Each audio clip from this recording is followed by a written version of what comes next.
जब मैं पैदा हुआ मैं रोया नहीं। मिया सोचती है कि उसके पास एक बिल्कुल आज्ञाकारी बच्चा है। हर दिन माँ के दूध और फॉर्मूला के बीच मुझे सबसे ज्यादा छत को घूरना पसंद है। पहले मिया सोचती है कि उसका बच्चा बस शर्मीला और चुपचाप है। उसे नहीं पता कि मैं क्यों खो जाता हूँ, क्योंकि मेरे दिमाग में एक सिस्टम इंटरफेस है जो मुझे हमेशा बदलने के लिए कहता रहता है। एक बॉटल दूध पीने के बाद इंटरफेस दिखाता है कि मेरी एनर्जी बार पूरी भरी है, लेकिन फिर एक नया अलर्ट इंटरफेस पे चमकता है और मेरा ध्यान खींचता है। पहला एवोल्यूशन खुल गया है, कृपया एक एवोल्यूशन का रास्ता चुनें। 3 ऑप्शंस दिखते हैं, सब ठीक लगते हैं और मैं सोचने लगता हूँ। ऑप्शन 1, तेजी से बढ़ना। ये बढ़ने की रफ्तार को 10% बढ़ाता है, लेकिन ये मुझे ज्यादा पसंद नहीं आता। ऑप्शन 2 और 3 दोनों बेसिक ताकत बढ़ाते हैं और तुरंत फैसला करना मुश्किल है। कौन सा मेरे लिए बेहतर है? सिर्फ उनके नाम से ही पता चलता है कि वे 2 अलग रास्तों पर ले जाते हैं। 3 पूरे सेकंड तक सोचने के बाद मैं अपनी पिछली जिंदगी के बारे में सोचता हूँ, जब मैं एक कंटेंट ब्लॉगर था, जहाँ फॉलोअर्स हमेशा नए पोस्ट्स मांगते रहते थे। रोज सुबह 3 बजे तक जागना पड़ता था, जब तक मेरा शरीर थककर टूटने नहीं लगा।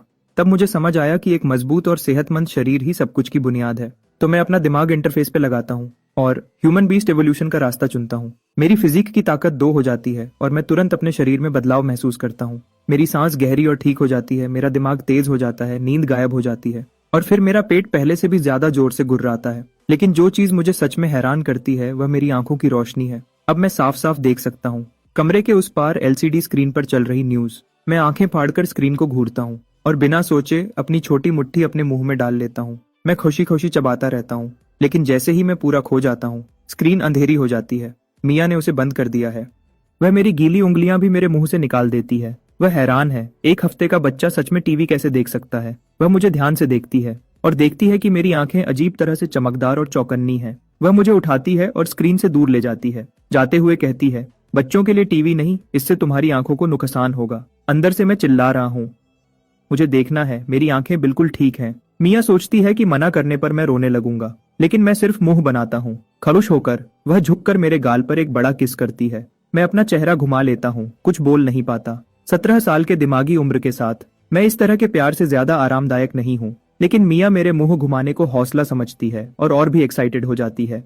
क्या मेरा बच्चा चाहता है कि मम्मी दूसरे गाल पर भी किस करे? और वह एक और किस करने लगती है। तभी मुझे बहुत तेज भूख लगती है। मैं अपना मुंह खोलता हूँ और 2 बार रोने की आवाज निकालता हूँ, फिर चुप हो जाता हूँ और सब्र से इंतजार करता हूँ जब मिया फॉर्मूला बनाती है। पिछले कुछ दिनों से मैंने और मिया ने अपना एक अलग सिस्टम बना लिया है। बिना आंसू के रोना मतलब मैं भूखा हूँ। अगर मुझे डायपर बदलना हो तो मैं रोते हुए अपना डायपर खींचता हूँ। एक बच्चा जो अपनी जरूरतें इतनी साफ साफ बता सके, सबको बहुत सारी उलझन से बचाता है और माँ के लिए जिंदगी बहुत आसान बना देता है। मिया फॉर्मूला हिलाती है और चैन की सांस लेती है।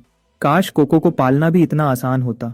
उस नाम को सुनकर मेरा गाल फड़कता है और मेरा चेहरा थोड़ा सख्त हो जाता है। मिया मुस्कुराते हुए बॉटल मेरे हाथों में देती है। अच्छा मेरे छोटे, अपनी बहन का नाम सुनकर ऐसा चेहरा क्यों बनाया?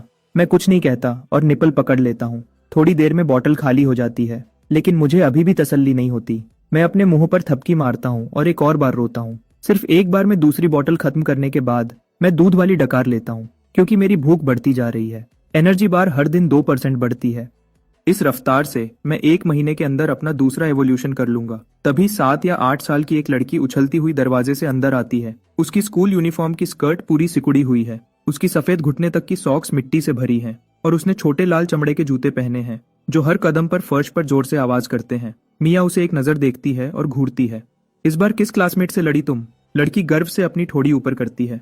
मैं सुधर रही हूँ, आज मैंने 2 से लड़ाई की। मिया किचन में वापस काम करने लगती है। पूरे समय अपनी बेटी को डांटती रहती है। कोको गुस्से से मुंह बनाती है लेकिन कुछ नहीं कहती। उसकी आंखें कमरे में घूमती रहती हैं। फिर वह मुझे देखती है जो उसे घूर रहा हूँ। मैं मुस्कुरा रहा हूँ, लेकिन ये ऐसी मुस्कान है जिसमें थोड़ा मजाक है। एक छोटी हंसी हंसती है, अपने छोटे दांत दिखाती है, फिर मेरी तरफ मुट्ठी हिलाती है, साफ चेतावनी के पीछे हट जाओ। तभी मार्कस अंदर आता है। वह मुझे उठाने के लिए बढ़ता है, लेकिन मिया उस पर सिगरेट की बू से नाक सिकोड़ती है। कोई और रास्ता न होने पर वह अपनी आस्तीन ऊपर करता है और मदद करने किचन में चला जाता है।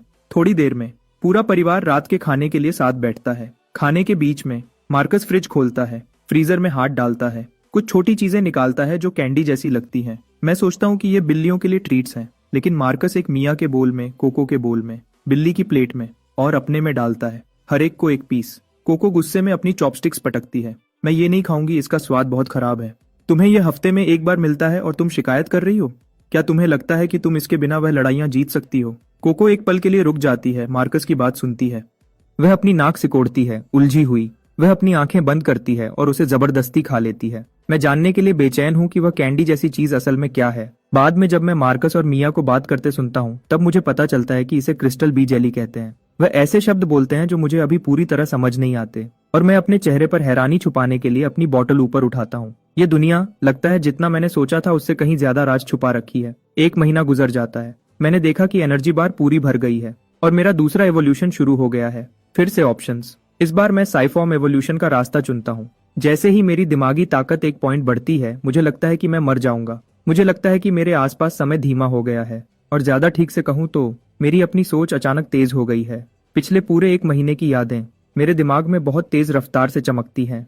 मैं अभी भी समझने की कोशिश कर रहा हूँ कि क्या बदला है जब मिया मुझे उठाती है और मुझे जमीन पर रखती है जहाँ एक बड़ा लाल कपड़ा बिछा है। कपड़े पर हर तरह की छोटी चीजें रखी हैं। रिवाज के मुताबिक बच्चे के पहले महीने में ग्रैब सेरेमनी होती है। बच्चा जिस चीज को पकड़ता है उससे उसके भविष्य के काम का पता चलता है।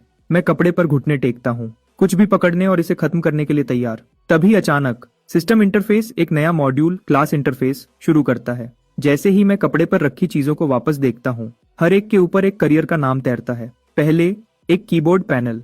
इंटरफेस इसे कंटेंट ब्लॉगर बताता है। कम वेतन, बर्नआउट से मरने का ज्यादा खतरा, फॉलोअर्स से हमेशा अपडेट्स की मांग। मैंने कीबोर्ड को दूर धकेल दिया और बाकी कपड़े को देखता हूँ। ऑप्शंस हर जगह हैं, कुछ बहुत खतरनाक हैं। मैं एक छोर से दूसरे तक रेंगता हूँ ढूंढते हुए, जब तक मेरी आंखें 3 चीजों पर नहीं रुकती। Sniper, explorer, striker. जैसे ही ये 3 क्लासेस मेरे दिमाग में आती हैं, मैं अपने ह्यूमन बीस्ट एवोल्यूशन के रास्ते के बारे में सोचता हूँ। सिर्फ स्ट्राइकर बनकर और लड़ाई की कला में माहिर होकर क्या मैं अपनी फिजिक की ताकत का सबसे ज्यादा फायदा उठा सकता हूँ? तो मैं चारों हाथ पैरों से बॉक्सिंग ग्लव की तरफ बढ़ता हूँ और उसे अपनी बाहों में खींच लेता हूँ। एक चमकदार मुस्कान देता हूँ। क्लास इंटरफेस दिखता है। Primary class, striker loaded. Class interface अभी खाली है लेकिन अंदर से मैं उत्साह से भरा हूँ। अब तक मेरा इवोल्यूशन का एक ही तरीका था, बहुत ज्यादा खाना खाना। लेकिन मैं इस बात से बंधा हूँ कि एक बच्चे का पेट कितना खा सकता है, जिसका मतलब है ज्यादा से ज्यादा हर महीने एक एवोल्यूशन। अब क्लास इंटरफेस के साथ मैं इसके ऊपर स्किल्स भी सीख सकता हूँ। एक ही समय में इवॉल्व करना और मेहनत करना, ये सोच ही मुझे मुस्कुरा देती है। सेरेमनी के बाद मैं क्लास स्किल्स कैसे हासिल करूं ये सोचने लगता हूं। स्ट्राइकर ट्रेनिंग तब तक इंतजार करना पड़ेगा जब तक मैं ठीक से दौड़ और कूद नहीं सकता। क्लास इंटरफेस में जो बर्स्ट और एजिलिटी कोएफिशिएंट्स दिए हैं वह शायद तभी काम करेंगे जब एक मजबूत फिजिक की बुनियाद हो। उन्हें काम करने के लिए वह बुनियाद चाहिए। वैसे भी अभी सबसे पहली चीज मेरी फिजिक को बढ़ाना है, तो अगले 1 महीने के लिए मैं पूरी तरह दूध पीने में लग जाता हूँ। हर दिन या तो माँ का दूध या बॉटल के बाद बॉटल फॉर्मूला। जल्दी ही, जैसे ही एनर्जी बार बढ़ती रहती है, मैं अपना तीसरा एवोल्यूशन करता हूँ। इस बार मैं बिना सोचे ह्यूमन बीस्ट चुनता हूँ। एक बार जब मेरी फिजिक काफी मजबूत हो जाती है, एक बच्चे का शरीर एक शेर की ताकत रखेगा, अपनी रक्षा करने में सक्षम और धोखा देने वाला, मासूम दिखने वाला। कोई नहीं सोचेगा कि एक बच्चा जो अभी भी डायपर में है असल में एक स्ट्राइकर है। मेरी फिजिक की ताकत अब 3 पर है। मुझे अपने पैरों में कच्ची ताकत महसूस होती है। मैं दोनों हाथ पालने की रेलिंग पर रखता हूँ और धीरे धीरे खुद को सीधा खड़ा करता हूँ। मिया ठीक उसी पल बेडरूम में आती है। ओह मेरे भगवान, बच्चा खुद से खड़ा हो गया। वह हैरानी से खुश हो जाती है। उसे यकीन नहीं होता कि उसका 2 महीने का बच्चा पहले ही खड़ा होना सीख गया है। कितना होशियार। वह खुश होती है, मुझे पकड़ने के लिए हाथ बढ़ाती है, कहीं मैं गिर न जाऊं। मिया वहां थी मुझे पकड़ने के लिए, तो मैंने और जोर लगाया। वह बड़ा फैमिली बेड मेरा ट्रेनिंग ग्राउंड बन गया। मैंने बिना हाथ लगाए सिर्फ पैरों से खड़ा होने की कोशिश की। मुश्किल से 12 बार गिरने के बाद मैं सीधा खड़ा हो गया। थोड़ा लड़खड़ा रहा था पर खड़ा था। जब मेरा बैलेंस बन गया तो मैंने एक कदम चलने की कोशिश की। पहले तो मैं उसे ठीक से कंट्रोल नहीं कर पाया। हर कदम गिरने पर खत्म होता था, लेकिन हर बार जब मैं मैट्रेस पर गिरता तो पूरी एनर्जी के साथ वापस उठ जाता। मिया बगल से देख रही थी और जब मैं कोशिश करता तो वह प्यार से मुस्कुराती। मैं पूरे आधे घंटे तक यह करता रहा जब तक थकान नहीं हो गई। जब मेरा स्टेटस 45% हो गया तो मैं मैट्रेस पर गिर गया और कुछ ही सेकंड्स में बेहोश हो गया। तीसरी एवोल्यूशन से मेरी आवाज की नलियां लगभग पूरी तरह डेवलप हो गई हैं। मैं अब आखिरकार बोलना सीख सकता था। ये क्या है बेबी? लॉयर। सही कहा। कितना स्मार्ट है। उसने मुझे किसी टेस्ट के लिए नहीं ले जाया, लेकिन मुझे इतनी जल्दी सब कुछ सीखते देखकर उसे पक्का यकीन हो गया था कि उसके पास एक जीनियस बच्चा है। मुझे पालना उसके लिए आसान भी था और बहुत खुशी देने वाला भी। ये सोच उसे अंदर ही अंदर खुश कर देती थी। उसे पता नहीं था जब वह मुझे स्टडी रूम में लाई, मैं उससे भी ज्यादा खुश था। बाहर की दुनिया तक मेरी पहुंच कम थी। खुद से पढ़ना ही एक तरीका था जिससे मैं अभी क्लास स्किल्स पे काम कर सकता था, लेकिन फोन्स तक मेरी पहुंच, कंप्यूटर्स और टीवी पर मिया का पूरा कंट्रोल था। अभी के लिए मेरा सबसे अच्छा ऑप्शन था स्टडी रूम में कोई सही किताब ढूंढना और उससे खुद को सिखाना। मैं स्टडी रूम में खड़ा होकर अपनी बड़ी और ध्यान से देखने वाली आंखों से शेल्फ्स को देखता हूँ। आखिरकार मुझे एक किताब दिखी जो सही लग रही थी। मैंने कॉम्बैट बेसिक्स मैनुअल की तरफ इशारा किया और धीरे से एक एक शब्द बोलते हुए कहा, किताब, किताब चाहिए। क्या तुम्हें यह किताब चाहिए? मिया को कोई आइडिया नहीं था कि उसका बेटा कॉम्बैट मैनुअल क्यों चाहता है। फिर भी उसने मुस्कुराते हुए वह किताब मुझे दे दी। मैं उसे लिया और खोल दिया। पूरे ध्यान से पढ़ने लगा। फंडामेंटल्स और टेक्निक ब्रेकडाउन्स को पढ़ते हुए मुझे उस मटेरियल की समझ आने लगी। डायग्राम्स कॉपी करने लायक लग रहे थे। मैंने खुद को हाँ कहा और उसे ट्राई करने का फैसला किया। हर पंच जो मैं मारता, मैं मैनुअल पर वापस जाता और डिटेल्स ठीक करता। आधे घंटे तक यह सब करने के बाद क्लास इंटरफेस में आखिरकार एक बदलाव दिखा। सिर्फ एक point basic fist technique experience का। लेकिन मैं बहुत खुश था।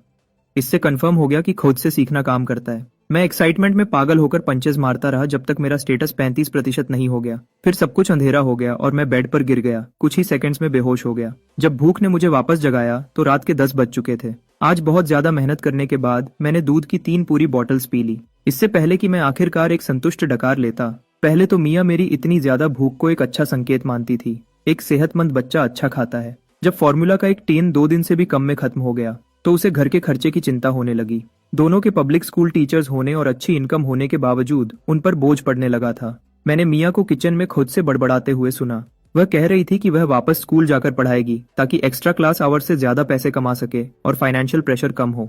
मैंने ना समझने का नाटक किया, लेकिन अंदर ही अंदर मैं हिसाब लगा रहा था। जैसे जैसे मैं इवॉल्व होता जाऊंगा, मेरा खाना पीना और बढ़ता जाएगा। क्या होगा जब फैमिली मेरा खर्चा नहीं उठा पाएगी? मुझे और पैसे कमाने का कोई तरीका ढूंढना होगा। माना कि 3 महीने से कम के बच्चे के लिए घर के खर्चों के बारे में सोचना थोड़ा जल्दी है। मैं अभी इस बात को छोड़ देता हूँ। हो सकता है अगले महीने स्कूल जाने से कुछ आइडियाज मिल जाएं। अगली शाम पूरा परिवार डिनर के लिए इकट्ठा हुआ। मार्कस अच्छी खबर लाया। स्कूल ने उसे एडवांस्ड क्लास पढ़ाने के लिए ट्रांसफर कर दिया है। इस पोजीशन के साथ उसकी इनकम बहुत बढ़ जाएगी और उसके करियर के मौके भी। मार्कस ने टेबल पर एक बियर खोली और मुस्कुराते हुए पी। यह सच में सबके लिए अच्छी खबर थी। फिर मिया ने अनाउंस किया कि वह जल्दी स्कूल वापस जा रही है, घर पर फाइनेंशियल प्रेशर कम करने में मदद करने के लिए। मिया ने जो घर के खर्चों का रिकॉर्ड रखा था, उसे देखने के बाद मार्कस ने न चाहते हुए भी हाँ कर दी। फिर उसने कहा, मैं जियोलॉजिकल सर्वे ब्यूरो में भी एक एप्लीकेशन दूंगा। देखता हूं अगर मैं इतना लकी हुआ कि मुझे एको रेल्म में जाने का एक और पास मिल जाए। एको रेल्म पास। यह दूसरी बार था जब मैंने यह शब्द सुने थे। 3 महीने के बच्चे की इंस्टिंक्ट्स के साथ मुझे लगा कि यह कोई बहुत खतरनाक जगह है। कोको उदास चेहरे के साथ बैठी थी। बड़ों की बातें चुपचाप सुन रही थी। उसकी समझ में आया कि उसका छोटा भाई बहुत ज्यादा खाता है और इसलिए उसे अब पॉकेट मनी नहीं मिलेगी। उसने अपना सर ऊपर किया और मुझे घूरा। इतना दूध पीने का क्या फायदा? तुम तो उसे पेशाब में निकाल देते हो। कभी पानी पीने के बारे में सुना है? मैं ना समझने का नाटक करता हूँ और उस पर सबसे खाली मुस्कान के साथ चमकता हूँ जो मैं दे सकता था। फिर मैंने अपने मुंह के कोने से लार पूछी, और तुम्हें उसकी बुराई करने की हिम्मत कैसे हुई? मिया ने कोको को गुस्से से देखा। तुम हर मील में सिर्फ मीट से अपनी प्लेट भर लेती हो। मैं तुम्हें कहती रहती हूँ कि सब्जियां भी खाओ और तुम कभी नहीं सुनती। मुझे ताकत के लिए मीट चाहिए। मैं 2 क्लासमेट्स को और कैसे हराऊंगा? एक पल के लिए पूरी टेबल पर शोर मच गया और किसी तरह इस शोर ने डिनर को और गर्म बना दिया। 1 हफ्ते तक बेसिक्स की प्रैक्टिस करने के बाद मुझे आखिरकार असली कॉम्बैट ट्रेनिंग का पहला स्वाद मिला। मेरा स्पारिंग पार्टनर फैमिली की बिल्ली पंपकिन थी। जब से मैंने ट्रेनिंग शुरू की थी, पंपकिन बगल से देख रही थी। हैरानी की बात है, जब से मेरी दूसरी एवोल्यूशन ने 1 पॉइंट इंटेलिजेंस का बढ़ाया था, मुझे लगता था कि मैं बिल्ली की मियाओ में क्या कह रही है वो समझ सकता हूँ। पंपकिन ने मुझे कुछ बार मियाओ किया। मैं पूरी तरह समझ गया कि वह स्पार करना चाहती है। मैं पोजीशन में आ गया। पंपकिन मेरे सामने सीधी खड़ी हो गई। मुझे घूरते हुए, एक लड़का, एक बिल्ली, साइज में एक जैसे, वजन में बराबर, मेरी आंखों में लड़ने का जज्बा जल रहा था। अगली सेकंड पंपकिन ने छलांग लगाई, सीधा मेरी तरफ आते हुए। मैं अपनी जगह पर खड़ा नहीं रह पाया और सीधा पीठ के बल गिर गया। पंपकिन मेरे ऊपर खड़ी थी। उसके दोनों अगले पंजे मेरी छाती पर दब रहे थे। हम एक दूसरे को घूर रहे थे। अजीब सा माहौल दोनों तरफ था। पंपकिन ने एक मियाओ की। ट्रांसलेशन, क्या तुम्हें सच में लगता है कि यह काम करेगा? क्या तुम खरुद को बचा भी सकते हो? मैंने कभी नहीं सोचा था कि एक स्ट्राइकर के रूप में मेरी पहली लड़ाई टोटल नॉकआउट में खत्म होगी। उसके बाद मैंने और भी ज्यादा ध्यान से ट्रेनिंग में खरुद को झोंक दिया, जब तक मेरी चौथी एवोल्यूशन ने मेरे फिजिक को फिर से बढ़ाया। मैं अब साफ हुक्स मार सकता था और सही फुटवर्क के साथ स्मूथ कॉम्बोज बना सकता था। मैंने स्किल पैनल को फिर से चेक किया। सिर्फ 6 महीने के बच्चे के लिए मैं सच में अपनी प्रोग्रेस से खुश था। इस रफ्तार से मैं 1 साल का होने से पहले लेवल 1 स्ट्राइकर बन जाऊंगा। अगर मैं आज फिस्ट टेक्निक EXP को 100 तक पहुंचा दूं, स्किल लेवल अप होने पर रिवॉर्ड्स मिलने चाहिए। मैं उसके लिए एक्साइटेड था। जिस पल मैंने बेसिक फिस्ट टेक्निक को लेवल 1 पर पहुंचाया, क्लास इंटरफेस पर तुरंत एक रिवॉर्ड नोटिफिकेशन आ गया। 3 फ्री एट्रीब्यूट पॉइंट्स। मैंने बिना सोचे समझे वह तीनों फिजिक में डाल दिए। बाहर से मैं अपनी उम्र के दूसरे बच्चों से थोड़ा ही लंबा दिखता था, लेकिन कपड़ों के नीचे मेरा शरीर सच में बना हुआ था। इतना खाने की वजह से मेरा बॉडी फैट थोड़ा ज्यादा था और रोज की तेज ट्रेनिंग से भी सिक्स पैक नहीं बने थे, लेकिन मेरे अंदर जो एनर्जी थी उसमें पहले से ही एक इंसानी जानवर जैसा एहसास था। मैं अब दोनों एवोल्यूशन पाथ्स की प्रोग्रेस देख सकता था। 11.05 के फिजिक्स स्टैट के साथ मुझे लगा कि 30% तक पहुंचने से juvenile human beast stage unlock हो जाएगा। आज की एक्स्ट्रा ट्रेनिंग खत्म करने के बाद मैं चुपचाप स्टडी रूम के दरवाजे पर गया और मिया को ऑनलाइन क्लास पढ़ाते हुए सुना। वायदी वह एक क्लासिकल टेक्स्ट पढ़ा रही थी जिसका नाम पीच ब्लॉसम स्प्रिंग था। उसने टेक्स्ट को पढ़ना खत्म कर दिया था और अब उसके पीछे की कहानी बता रही थी। बसंत की हवा आड़ू के बगीचे से गुजर रही है, सब कुछ शांति में है। पीच ब्लॉसम स्प्रिंग पुराने जमाने में वॉइड में जाने के कुछ गिने चुने रास्तों में से एक था। उसकी असली जगह धरती पर नहीं है, वह कहीं बहुत दूर है जहां हम सोच भी नहीं सकते। वह आड़ू के बगीचे से एक अलग दुनिया के पुल के जरिए जुड़ा हुआ था। पुराने लोग वापस क्यों नहीं आ पाते थे? क्योंकि उन्होंने अभी तक उस अलग दुनिया के पुल को कंट्रोल करना नहीं सीखा था। आज नेशनल वॉइड एंट्रेंस नंबर 3 के जरिए कोई भी आसानी से पीच ब्लॉसम स्प्रिंग जा सकता है। मैं दरवाजे के पास खड़ा होकर चुपचाप सुनता हूँ तो यह है वॉइड, लेकिन एको रेल्म असल में क्या है? डिनर के बाद मार्कस ने मुझे और साफ जवाब दिया। वॉइड एक ऐसी जगह है जहां वक्त और जगह सब कुछ गड़बड़ है। एक कदम आगे बढ़ने से तुम पूरी तरह किसी और दुनिया में पहुंच सकते हो। सिर्फ कुछ सेकंड्स के लिए खड़े रहो और बाहर 100 साल गुजर चुके होंगे। एको रेल्म वॉइड के अंदर एक खास चीज है। ये वक्त और जगह के एक खास हिस्से की कॉपी है। मानो तुमने घर पर एक दिन बिताया तो वॉइड उस दिन को कई बार कॉपी कर देता है। कॉपी सिर्फ एक कॉपी है, लेकिन उसमें सब कुछ असली है। बाहर के लोग एको रेल्म्स में रास्तों से घुसते हैं ताकि रिसोर्सेज जमा कर सकें। सीधे शब्दों में यह एक गेम में डंजन चलाने जैसा है। मार्कस ने बात खत्म की और देखा कि मैं अभी भी सोच रहा हूँ। क्या तुम्हें सच में यह सब समझ आया? मैंने गंभीरता से सर हिलाया, लेकिन अगले ही सेकंड मेरा चेहरा रुक गया। डैड, क्या होगा अगर हम ही कॉपी हैं? मार्कस सच में हैरान दिखा।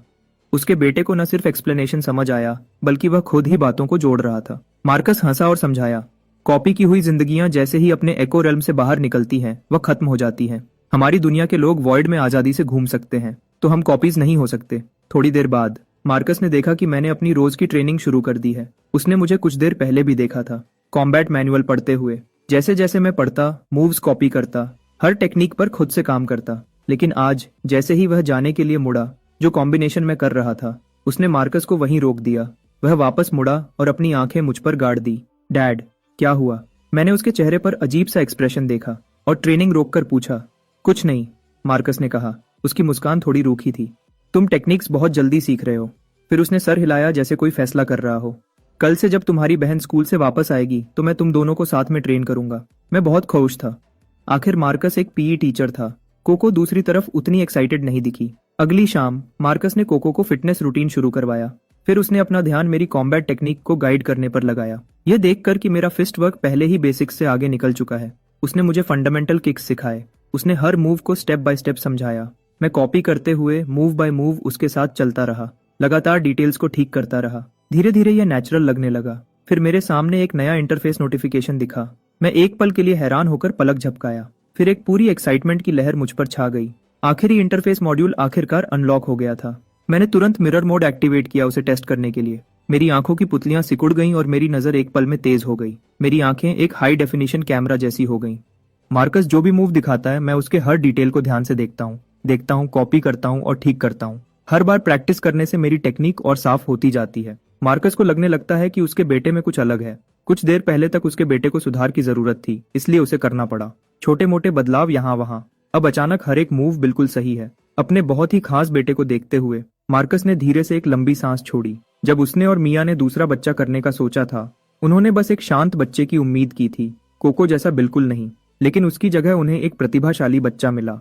1 महीने में ही उसकी आंखों की रोशनी पूरी तरह से डेवलप हो गई थी। रेंगना, खड़ा होना, चलना, सब कुछ उसने खुद ही किया। 2 महीने में ही वह बोलने लगा था। 3 महीने तक वह दौड़ने, कूदने और खुद ही लड़ने की टेक्निक्स सीखने लगा था। मार्कस ने नेशनल प्रोडिजी डेवलपमेंट एक्ट के बारे में देखा और पेरेंट्स को मिलने वाला 10 मिलियन युआन का सपोर्ट ग्रांट ले लिया। उसका दिमाग चलने लगता है। जब मुझे पता चलता है कि प्रोडिजी माने जाने पर 10 मिलियन का ग्रांट मिलता है, तो मैंने मार्कस को तुरंत मेरा नाम लिखवाने के लिए कहा। हमने एप्लीकेशन ऑनलाइन सबमिट की, लेकिन आखिर में क्योंकि मैं मिनिमम एज रिक्वायरमेंट तक नहीं पहुंचा था, जो कि 2 साल थी, एप्लीकेशन रिजेक्ट हो गई। मार्कस मुझे इसके बारे में टेंशन न लेने को कहता है। एक नेशनल लेवल के प्रोग्राम के स्टैंडर्ड्स बहुत हाई होते हैं। अगर हम क्वालिफाई नहीं करते तो ठीक है, लेकिन मैं ये मानने को तैयार नहीं था। मैंने मार्कस से 5 टेराबाइट्स का स्टडी मटेरियल डाउनलोड करवाया और अपने दिन घर पर मिरर मोड में पूरी ताकत से EXP ग्राइंड करते हुए बिताए। यह सब उस 10 मिलियन के ग्रांट के लिए। उस शाम वीकली सप्लीमेंट का टाइम आ गया। मिया ने फ्रिज से क्रिस्टल बी जेली के 4 टुकड़े निकाले। जैसे ही वह उन्हें देने लगी, मैं बोला, माँ, क्या मैं भी थोड़ा ले सकता हूँ? शायद इसलिए कि मेरे सारे दांत आ चुके थे और मैं मछली और मीट ठीक से खा रहा था। मिया ने मुझे अपना एक टुकड़ा दिया। ये चीज सच में उतनी ही खराब थी जितना कोको ने बताया था। मिया ने एक छोटा टुकड़ा काटा और उसे गर्म पानी में घोला, और जो खुशबू उठी वह बिल्कुल ही अलग थी। लेकिन एवोल्यूशन के लिए मैंने खुद को तैयार किया, चेहरा पक्का किया, सांस रोकी। मैंने इसे कड़वी दवा के शॉट की तरह पी लिया। जब यह पूरा अंदर चला गया तभी मैंने दोबारा सांस लेने की हिम्मत की। पहले तो कीड़े की बदबू मेरे मुंह में फैल गई और मुझे उल्टी आने लगी। फिर एक गर्मी की लहर मेरे गले से नीचे उतरी और यह बहुत अच्छा लगा। इंटरफेस ने मुझे एनर्जी बार बढ़ने की जानकारी दी और वह नंबर देखकर मैं हैरान रह गया। क्रिस्टल बी जेली का एक पूरा टुकड़ा 10 ग्राम का होता है। मैंने 1 ग्राम से भी कम लिया था और एनर्जी बार 2% बढ़ गया। 1 ग्राम पूरे 1 दिन के फॉर्मूला के बराबर था। वॉइड से आया हुआ खाना सच में कुछ अलग ही है। अगले 2 हफ्तों तक मैंने पूरा ध्यान किक्स और फुटवर्क पर दिया। पूरे समय मिरर मोड चलता रहा। मेरी किक टेक्निक और फुटवर्क दोनों लेवल 1 तक बढ़ गए। इन दोनों लेवल अप से मुझे कुल 6 फ्री एट्रीब्यूट पॉइंट्स मिले। इस बार मैंने उन सबको फिजिक में नहीं डाला। टैलेंट इंटरफेस में मिरर मोड के नोट को देखते हुए उसमें लिखा था कि बेहतर मिररिंग रिजल्ट्स के लिए मेंटल पावर बढ़ानी होगी। तो मैंने इंटरफेस खोला और सारे 6 पॉइंट्स मेंटल में डाल दिए। एहसास तुरंत हुआ जैसे मेरे सर पर बर्फ का पानी डाल दिया हो, हड्डियों तक ठंडा। मेरी खोपड़ी सुन्न हो गई, मेरे माथे की नसें उभरने लगी। मेरा दिमाग ऐसा लग रहा था जैसे फट रहा हो। लेकिन जब मैंने दोबारा आंखें खोली तो पूरी दुनिया और तेज दिखने लगी। मैंने टेस्ट की तरह मिरर मोड एक्टिवेट किया। मैंने मास्टर जिंजर की मियाऊ की आवाज की नकल करना शुरू किया। मास्टर जिंजर ने अपना सर झुकाया। मैंने तुरंत उस आवाज की नकल की। उसका मोटा चेहरा लटक गया। उसके चेहरे पर सब कुछ दिख रहा था। ये 2 पैरों वाला जीव मेरी आवाजों की नकल कर रहा है और ये बिल्कुल भी अच्छा नहीं है। वह मुड़ा और चला गया। लेकिन तभी मेरे इंटरफेस में एक टेक्स्ट की लाइन दिखी। मिरर मोड एक्टिवेट करने और मास्टर जिंजर की कुछ आवाजों की नकल करने के बाद मैंने किसी तरह बिल्ली की भाषा अनलॉक कर ली थी। मास्टर जिंजर के साथ आधे घंटे की बातचीत के बाद बीस्ट स्टंग फिलाइन स्किल को 2 EXP पॉइंट्स मिले। परेशानी ये है कि मास्टर जिंजर एक अच्छा टीचर नहीं है। वह बार बार वही कुछ फ्रेजेस दोहराता रहता है, बिल्कुल भी उत्साह के बिना। सोचता हूँ अगर मैं बेसिक PSI फॉर्म को पूरी तरह से इवॉल्व कर लूं तो क्या मुझे सीधे थॉट्स भेजने की एबिलिटी मिल जाएगी अपनी डेली ट्रेनिंग के साथ। अब मेरा एक नया शौक है, बिल्लियों से बातें करना। समय तेजी से गुजरता है और गर्मियां आ रही हैं। स्प्रिंग फ्लू का प्रकोप कम हो गया है। हर जगह के पेरेंट्स ने चैन की सांस ली। जिन दिनों मिया की ऑनलाइन क्लासेस नहीं होती वह मुझे स्ट्रोलर में बैठाकर नेबरहुड में घुमाती है। उसकी उम्मीद है कि मैं अपनी उम्र के बच्चों के साथ थोड़ा सोशल टाइम बिताऊंगा। हर दिन घर पर बिल्लियों से बातें करने की बजाय वह अब चिंता करने लगी है। मैं स्ट्रोलर में बैठा हूँ और चुपचाप दूसरे बच्चों को उनके स्ट्रोलर्स में देखता हूँ। तभी एक छोटी लड़की अचानक रोने लगती है। एक लड़का भी उसके पीछे उतनी ही जोर से रोने लगता है। जो भी वजह हो, मुझे वह बहुत शोर शराबा करने वाले लगते हैं। कुछ माओ ने मुझे चुपचाप बैठे हुए देखा, न रोता हुआ, न परेशान होता हुआ, न ही अपनी उंगलियां चबाता हुआ। वह मिया की तारीफ करती है, तुम्हारा बच्चा कितना अच्छा है, कितना समझदार है। अगर मेरा बच्चा भी ऐसा होता तो मैं हर रात मुस्कुराते हुए सोती। मिया खुश हो जाती है। हर पेरेंट को अपने बच्चे की तारीफ सुनना अच्छा लगता है। उसने मुझे बाहर चुप रहने और न बोलने को कहा था, वरना रिएक्शन और भी ज्यादा हो सकता था। तभी एक माँ बोलती है, इस बच्चे की आंखें कितनी तेज हैं, क्या तुमने इसकी इंटेलिजेंस टेस्ट करवाई है? ये एक प्रोडिजी हो सकता है, तुम्हें पता है।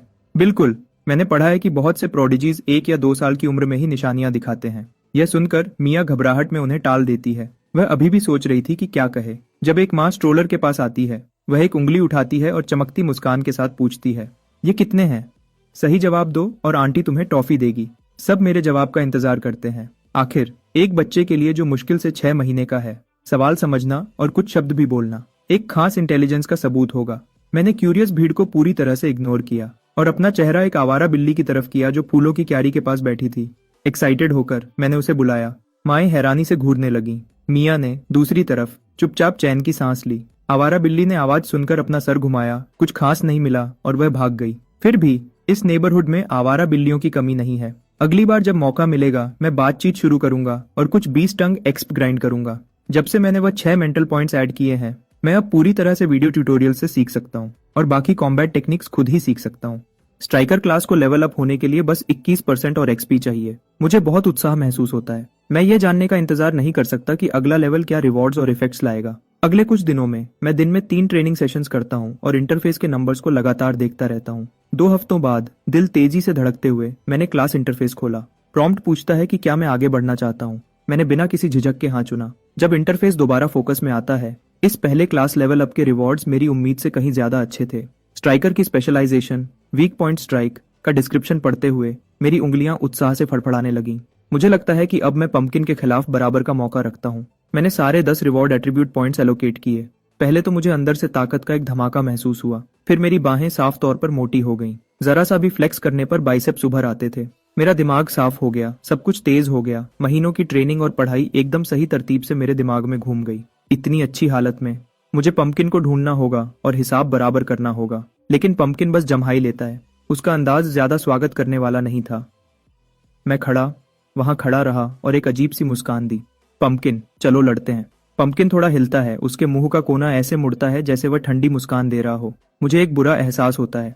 क्या ये बिल्ली उठने की वजह से गुस्से में है? अगले ही पल पंपकिन एक आवाज निकालता है और तेजी से गायब हो जाता है। वह सीधा मेरे पैरों की तरफ आता है। पंपकिन को साफ लगता है कि यह लड़ाई भी पिछली बार की तरह जल्दी खत्म हो जाएगी। लेकिन मैं अब वह कुछ महीने पहले वाला बेचारा बच्चा नहीं हूँ। जब वह टकराता है मैं उसके साथ घूम जाता हूँ, साफ और कंट्रोल में। टक्कर को संभालता हूँ, ठीक से खड़ा होता हूँ और हमारे बीच की दूरी बढ़ा देता हूँ। पंपकिन पलक झपकता है, उसकी सुनहरी आंखें हैरानी से भर जाती हैं। मैं अपने पैरों को सही स्टांस में रखता हूँ, मुट्ठियां उठाकर चेहरे को बचाता हूँ। मैंने किकबॉक्सिंग के लिए स्टांस लिया। चलो चलते रहो। पंपकिन दोबारा तेजी से गायब होता है। हमला दोबारा आता है। इस बार मियाओ बराज पूरी स्पीड से, पंजे अंदर किए हुए, अपने नरम पंजों को मुट्ठियों की तरह इस्तेमाल करते हुए वह लगातार हमला करता है। मैं उससे सीधे नहीं टकराता। इसकी बजाय मैं अपने फुटवर्क पर काम करता हूँ, चक्कर लगाता हूँ और मौके का इंतजार करता हूँ। पंपकिन की स्पीड बहुत ज्यादा है, ऊपर से वह पूरा कंट्रोल में लगता है। जैसे ही वह हवा में उछलता है, लड़ाई को एक ही फैसले वाले झपट्टे से खत्म करने के लिए मैं वीक पॉइंट स्ट्राइक एक्टिवेट करता हूँ और एक हाई किक मारता हूँ। वह सीधा पंपकिन के पेट पर लगता है। मेरा पैर लगने ही वाला होता है जब पंपकिन हवा में घूमता है और अपनी दिशा बदल देता है। बगल वाले सोफा पर गिरता है। वह अपना सर हिलाता है, सुनहरी आंखें हैरानी से बड़ी हो जाती हैं। इस 2 पैरों वाले जीव ने उसे सच में पीछे धकेल दिया। मैं उसके बगल में सोफा पर गिरता हूँ, जोर जोर से सांस लेते हुए। लड़ाई सिर्फ कुछ ही मिनट चली, लेकिन पूरी लड़ाई में जो फोकस मैंने बनाए रखा था उसने मुझे पूरी तरह से थका दिया था।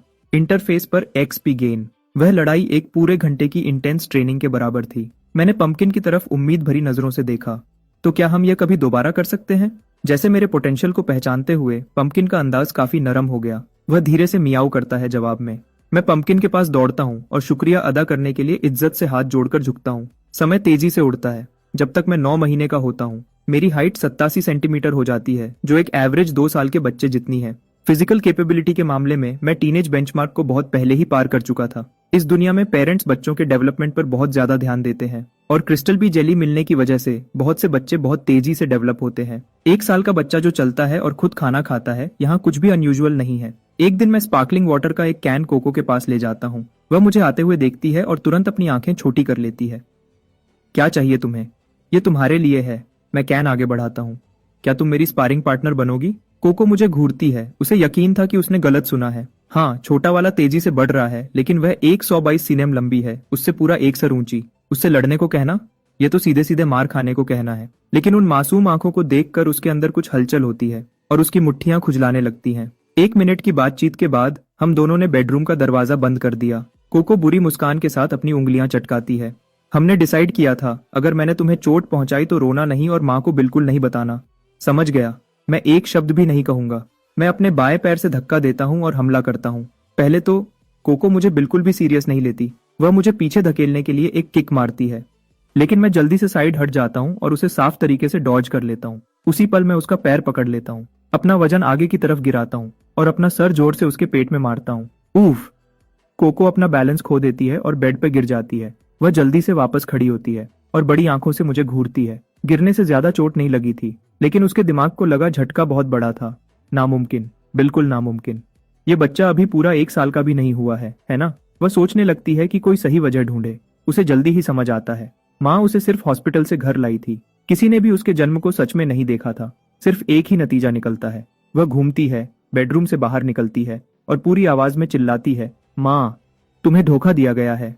यह तुम्हारा असली बेटा नहीं है। लिविंग रूम में कोको मिया को ढूंढते हुए इधर उधर दौड़ती है, पूरे समय चिल्लाती रहती है, माँ माँ, तुम्हें धोखा दिया गया है। यह तुम्हारा नहीं है। यह एक एलियन जीव है जो धरती को तबाह करने आया है। मैं दरवाजे पर चमकती मुस्कान के साथ खड़ा हूँ, जो कुछ हो रहा था उसका पूरा मजा ले रहा था। और जैसा कि उम्मीद थी, 5 मिनट बाद मिया अपनी ऑनलाइन क्लास खत्म करती है। सबसे पहले वह कोको का कान पकड़ती है और उसे खूब डांट लगाती है। अगर तुमने दोबारा ऐसा शोर मचाया और मेरी क्लास में खलल डाला। तो डिनर में तुम्हें मीट नहीं मिलेगा। कोको अपना कान रगड़ती है, आंखें दुख और गुस्से से भरी हुई।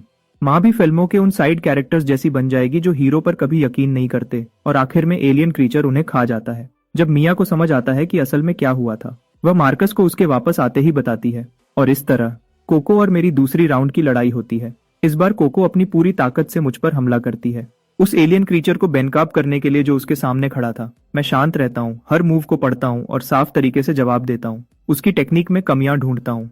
इस तरह की हाई इंटेंसिटी स्पारिंग से एक्सपी बहुत तेजी से बढ़ता है और 5 टेराबाइट्स का स्टडी मटेरियल अब्सॉर्ब करने के बाद मैं अब खुद को संभाल सकता हूँ, एक अनुभवी स्ट्राइकर की तरह। बचना, रोकना, जवाब देना, यहाँ तक कि ओपोनेंट का रिदम तोड़ना, ये सब अब मेरी आदत बन चुका है। कोको दूसरी तरफ कुछ सालों से कॉम्बैट में ट्रेनिंग ले रही थी, लेकिन उसकी गहराई से पढ़ाई न करने की इच्छा ने उसकी टेक्निक को कच्चा छोड़ दिया था। जैसे ही मैंने उसे एक किक में ज्यादा आगे बढ़ते और खुद को खुला छोड़ते देखा, मैं नीचे से तेजी से अंदर घुसता हूँ और एक साफ लेग स्वीप टेक डाउन करता हूँ, उसके पीछे वीक पॉइंट स्ट्राइक बोनस के साथ। कारपेट भी उसे नहीं बचा पाता। कोको दर्द से कराहते हुए जमीन पर गिर जाती है। वह वहां हांफते हुए लेटी रहती है, छत को खाली नजरों से घूरती है। यह खत्म हो गया। वह सांस लेती है। एलियन क्रीचर धरती पर कब्जा करने वाला है। मेरी सुधार की स्पीड मार्कस की उम्मीदों से एक बार फिर आगे निकल जाती है। लगता है मैं प्रोडिजी सिलेक्शन प्रोग्राम के लिए क्वालिफाई करने के बहुत करीब हूँ। मार्कस सेलिब्रेट करने के लिए 2 एक्स्ट्रा डिशेस बनाता है, हम दोनों को अच्छा बूस्ट देने की उम्मीद में। अगले 2 महीने की गर्मियों की छुट्टियों के लिए gold medal sparring partner Coco officially duty पर आ जाती है। उसका एक ही मकसद है, मुझे हराना और मेरा असली एलियन रूप सबके सामने लाना। मैं उसके हर चैलेंज का स्वागत करता हूँ, क्योंकि मिरर मोड में लड़ने से एक्सपी इतनी तेजी से बढ़ता है कि कोई और चीज उसकी बराबरी नहीं कर सकती। समय निकलता जाता है, अक्टूबर आता है और उसके साथ मेरे दोबारा जन्म के बाद मेरा पहला बर्थडे। मार्कस और मिया टेबल पर ताली बजाते हैं और हैप्पी बर्थडे गाते हैं। मिया कोको का कान थोड़ा सा खींचती है और वह भी आधे दिल से गुनगुनाती हुई शामिल हो जाती है। मैं अपनी कुर्सी पर अपनी बोतल पकड़े बैठा हूँ, उसे ऐसे उठाता हूँ जैसे टोस्ट कर रहा हूँ और एक ही बार में पी जाता हूँ। मैं अपनी आंखें बंद करता हूँ, एक विश मांगता हूँ और एक ही सांस में सारी मोमबत्तियां बुझा देता हूँ। गिफ्ट्स के लिए कोको अपनी पॉकेट मनी से एलियन 5 मूवी की आर्ट बुक खरीदती है और उसे मेरी तरफ सरका देती है। वह एलियन बेस की तरफ इशारा करती है और आमतौर पर पूछती है, घर पर वह मांस खाने वाले फूल खिल रहे हैं, क्या तुम वापस जाकर देखोगे नहीं? फिर मार्कस की बारी आती है। वह मुझे एक छोटी नीली बोतल देता है। यह कमर्शियल्स में दिखने वाले कैल्शियम सप्लीमेंट ड्रिंक्स जैसा लगता है, लेकिन जब मैं लेबल देखता हूँ उस पर लिखा था ग्रेड एक एसेंस टॉनिक। मार्कस मुस्कुराता है, इसे सीधा पियो, ये क्रिस्टल बी जेली से बेहतर अब्सॉर्ब होता है। मैं सबको शुक्रिया कहता हूँ और टॉनिक को एक ही बार में पी जाता हूँ।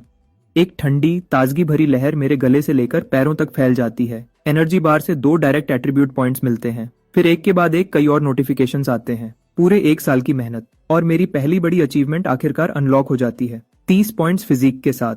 मैं अब एक फिजिकली एक्टिव एडल्ट मेल के बराबर हूँ। मैंने डिटेल्ड रिवॉर्ड डिस्क्रिप्शन खोला, मेरी सभी करंट टैलेंट स्किल स्पेशलाइजेशंस में। बीस्ट फॉर्म सबसे ज्यादा कॉम्बैट पावर बूस्ट देता है। फिर मैंने passive talent reward predator check किया। ये एक नॉन कॉम्बैट टैलेंट है, लेवल अप नहीं हो सकता लेकिन इन्फिनिटली स्टैक होता है। आगे से हर दिन की ट्रेनिंग प्रेडेटर टैलेंट के साथ मिलकर थकान और फिजिकल डैमेज से तेजी से ठीक होने का मतलब है। मैंने रिवॉर्ड स्क्रीन बंद की और अपनी नजरें अगले एवोल्यूशन माइलस्टोन पर टिकाई। 30 पॉइंट्स एक हेल्थी एडल्ट के बराबर हैं, तो एक 100 पॉइंट्स इंसान की आखिरी सीमा होनी चाहिए। और अल्टीमेट फॉर्म की बात करें तो क्या वह इंसानी शरीर की सीमाओं से बिल्कुल परे हो सकता है। लेकिन अभी मेरे दिमाग में एक शब्द आया, असाधारण। एक नए मकसद के साथ मुझे दोबारा से जोश महसूस होता है। पहला माइलस्टोन हो गया है, दूसरा कितना दूर हो सकता है। उस रात मैंने अपनी इवॉल्व्ड फिजिकल कैपेबिलिटीज का पूरा टेस्ट किया। मार्कस एक तरफ खड़ा सब कुछ अपने फोन पर रिकॉर्ड कर रहा है, चाहे वह ताकत हो, कूदना हो या 100 मीटर की दौड़ या फिर उसके बाद होने वाले इंटेलिजेंस टेस्ट्स। हर नतीजा प्रोडिजी सिलेक्शन प्रोग्राम के थ्रेशोल्ड से बहुत ऊपर आता है। मार्कस को मुश्किल से यकीन होता है कि उसका बेटा अभी सिर्फ 1 साल का हुआ है और उसने पहले ही प्रोग्राम की हर रिक्वायरमेंट पूरी कर ली है। वह तुरंत सारे एप्लीकेशन मटेरियल्स अपलोड कर देता है। हम मिया को बुलाते हैं और उसे बताते हैं कि एप्लीकेशन सबमिट हो गई है। फैमिली चुपचाप इंतजार में बैठ जाती है, ऑफिशियल जवाब का इंतजार करते हुए। जब हम सब सोच रहे थे कि ऑफिस बंद हो गया है और हमें कल तक इंतजार करना पड़ेगा, दरवाजे पर दस्तक होती है। क्या मिस्टर मार्कस घर पर हैं? मैं रजिस्ट्रेशन ऑफिस से हूँ। उसी पल इनबॉक्स में एक ईमेल आता है। ये कंफर्म करता है कि एक रिप्रेजेंटेटिव दरवाजे पर है। वह सीधे हमारे पास आए। ये तो बहुत तेज था। मार्कस विजिटर के क्रेडेंशियल्स चेक करता है उसे अंदर आने देने से पहले। विजिटर डायरेक्टर ग्रांट हैं, जो प्रोविंशियल डिपार्टमेंट ऑफ एजुकेशन के एडवांस टैलेंट डेवलपमेंट डिवीजन के डेप्यूटी डायरेक्टर हैं। जैसे ही दरवाजा बंद होता है, डायरेक्टर ग्रांट मार्कस और मिया के साथ एप्लीकेशन डिटेल्स देखते हैं, फिर पूछते हैं कि यंग काय कहाँ है। मार्कस एक सांस लेता है और बेडरूम का दरवाजा खोलता है। उसके बच्चे ने काफी देर तक लो प्रोफाइल रखा है। अब वक्त आ गया है कि वह दिखाए कि वह क्या है। डायरेक्टर ग्रांट अपने सामने बच्चे को देखते हैं जो तेजी से चलता है और साफ बोलता है। फिर अपने हाथों में फाइल पर वापस देखते हैं। 1 साल का। उसने बहुत से गिफ्टेड बच्चे देखे थे और सोचा था कि वह तैयार है, लेकिन अभी दुनिया थोड़ी अजीब लग रही थी। उसने मुझसे कई सवाल पूछे, मेरी आइडेंटिटी और अप्लाई करने के मेरे इरादे को कंफर्म करते हुए। फिर वह मेरी डिटेल्स रजिस्टर करने लगता है। जैसे ही रजिस्ट्रेशन पूरा होता है, वह अपने केस में हाथ डालता है और इलेक्ट्रॉनिक डिस्प्ले वाली एक स्मार्ट वॉच निकालता है। वह मुझे उसे पहनने को कहता है, लेकिन जैसे ही मैं ऐसा करता हूँ, मुझे पता चलता है कि मैं उसे उतार नहीं सकता। डायरेक्टर ग्रांट मुस्कुराते हैं और समझाते हैं, यह फोर्स लॉक एक सेफ्टी मेजर है। एक बार सिलेक्शन खत्म हो जाए तो यह अपने आप खुल जाएगा और बाद में इसे वापस ले लिया जाएगा। वह बोलना खत्म करता है और एंट्रेंस के पास रखी शू कैबिनेट की तरफ देखता है। पंपकिन, कैलिको बिल्ली उसके पीछे छुपी हुई थी और अजनबी को देख रही थी। जब अजनबी सीधे उसकी तरफ देखता है तो वह हैरानी से जम जाती है। डायरेक्टर ग्रांट आगे कहते हैं, आपने बताया था कि बच्चे में बिल्लियों से बात करने की एबिलिटी है। आप इस बॉन्डेड पेट को अपने साथ ला सकते हैं। यह सिलेक्शन के दौरान काम आ सकता है। 10 मिलियन के ग्रांट के लिए मिया मुझे रात भर प्राइवेट जेट में जिंगजो में प्रोडिजी सिलेक्शन बेस की तरफ ले जाती है। 2 घंटे बाद हम पहुंचते हैं। हमें एक डॉर्मेट्री में लाया गया। बिल्डिंग में अंधेरा था, लाइट्स ऑफ थे। मुझे लगा सब सो रहे होंगे, लेकिन जैसे ही हम अंदर कदम रखते हैं, हमें 2 बच्चे मिलते हैं, शायद 6 या 7 साल के, जो एक दूसरे के सामने खड़े थे। टेंशन साफ महसूस हो रही थी। एक कमर पर हाथ रखे खड़ा था, पानी की बोतल पकड़े हुए, और घमंड से बोलता है, मैं 5 मीटर तक पेशाब कर सकता हूँ, क्या तुम कर सकते हो? दूसरा बच्चा अपना मुंह सिकोड़ता है और नाक से 2 लंबी स्नॉट की धाराओं को वापस अंदर खींच लेता है। संतुष्टि से चबाते हुए वह जवाब देता है, मैं कच्चा स्नॉट खा सकता हूँ, एक बार में 2, इसे हरा कर दिखाओ। 2 छोटे जीनियसेस अपने टैलेंट्स दिखा रहे थे। कोई भी दूसरे से आगे नहीं निकल पाया। यह ड्रॉ था। उनके स्टैंड ऑफ के बीच में उन्होंने देखा कि कई लोग बिल्डिंग में आ चुके हैं। दोनों तुरंत भाग जाते हैं। डायरेक्टर ग्रांट जल्दी से बुलाते हैं, रुको, डॉक्टर वेंडी कहाँ हैं? कहीं बाहर गए हैं। और वह सेंटेंस पूरा होने से पहले ही गायब हो जाते हैं। मैं आसपास देखता हूँ। बाहर का एरिया एक मिलिट्री बेस है, अंदर प्रोडिजी सिलेक्शन बेस है। सिलेक्शन फैसिलिटी को मिलिट्री इंस्टॉलेशन के अंदर रखना बाहर के खतरों को रोकने का एक स्मार्ट तरीका है। डायरेक्टर ग्रांट अपना फोन निकालते हैं और किसी को हमसे मिलने के लिए बुलाने ही वाले होते हैं, जब एक यंग औरत गोल्ड रिम्ड ग्लासेस में हाथ में फोल्डर लिए हमारी तरफ आती है। वह पास आते ही डायरेक्टर ग्रांट को ग्रीट करती है। डायरेक्टर ग्रांट, आप इस बार बेस के लिए एक अच्छा सरप्राइज लाए हैं।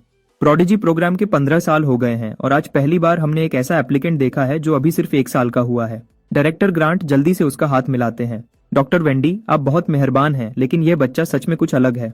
ऐसा है तो मैं बहुत ध्यान से देखूंगी। डॉक्टर वेंडी की नजर मुझ पर पड़ती है। मैं ऊपर देखता हूं और उसके कोट पर नेम टैग पढ़ता हूं, doctor Wendy institute for extraordinary traits. Doctor Wendy Mia से कुछ बातें करती है, फिर मेरी तरफ मुड़ती है। क्या तुम्हें कुछ चाहिए काय? वह देखती है कि मैं अभी भी उसके नेम टैग को घूर रहा हूँ। वह हंसती है। दूध के लिए भूख लगी है? सॉरी, मेरे पास नहीं है।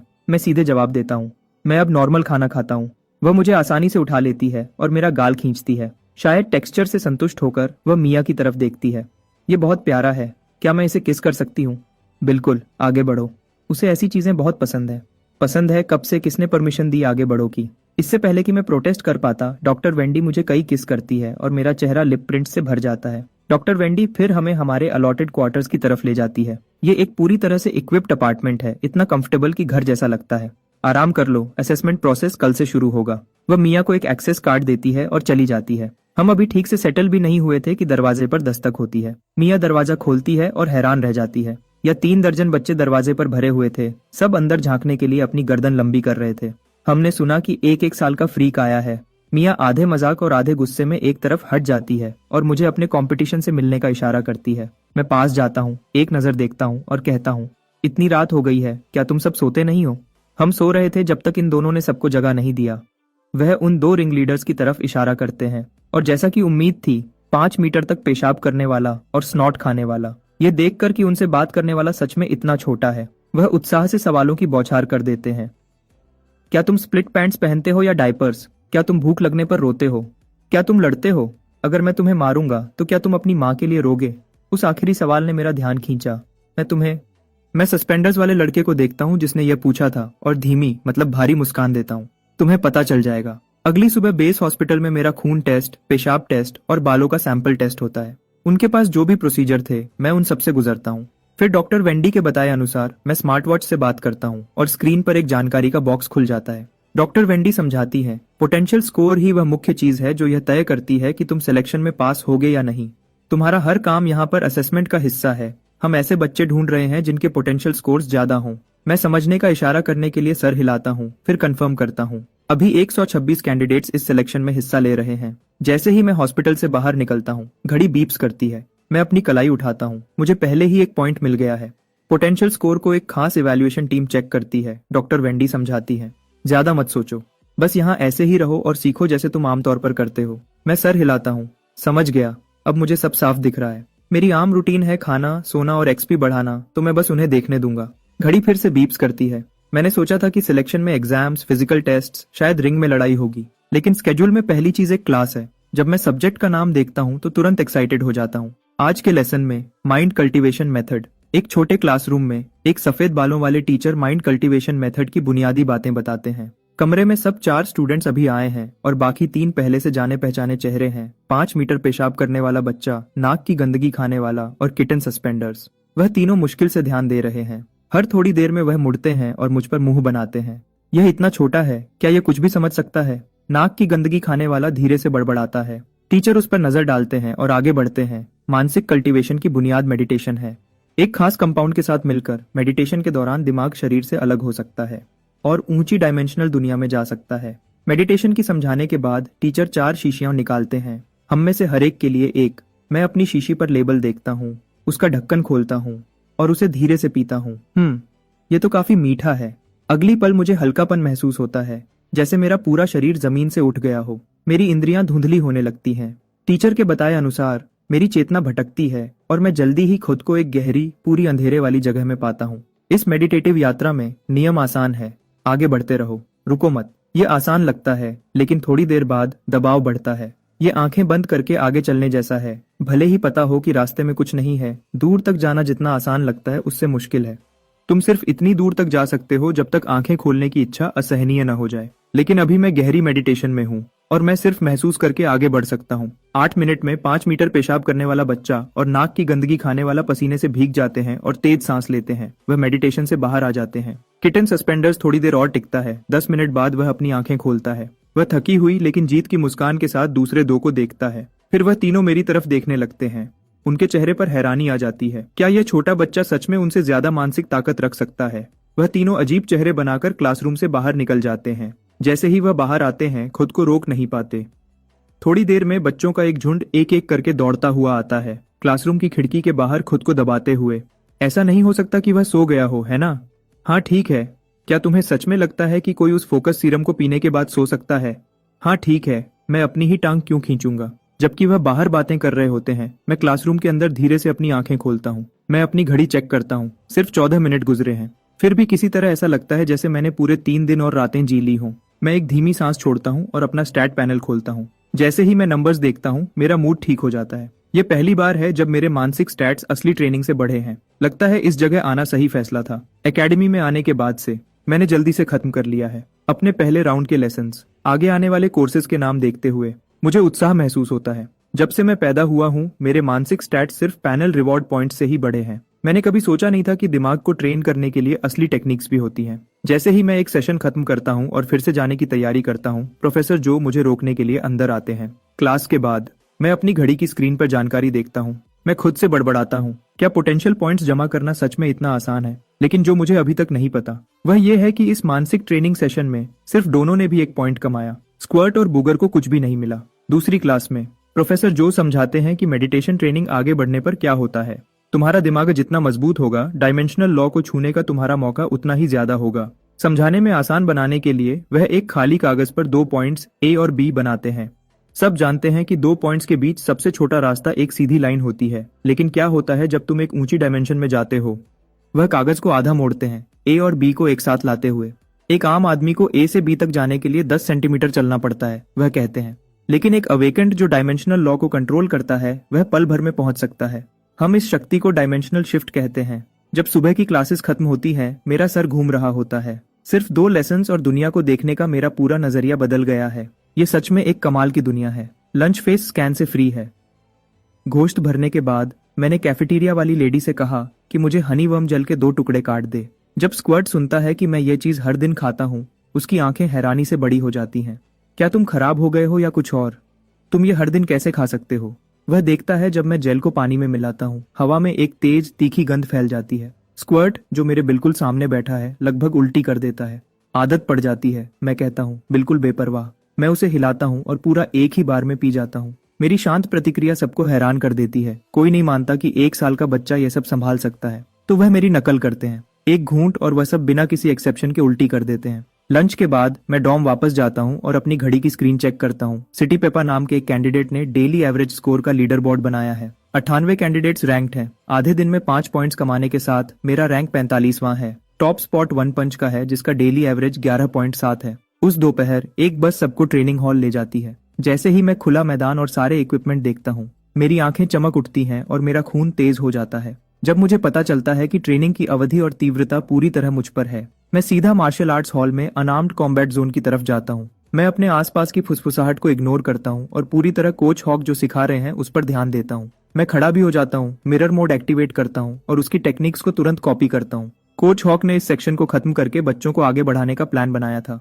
लेकिन आधे रास्ते में वह बिल्कुल रुक जाते हैं। वह बड़ी हैरानी भरी आंखों से मुझे घूरते हैं।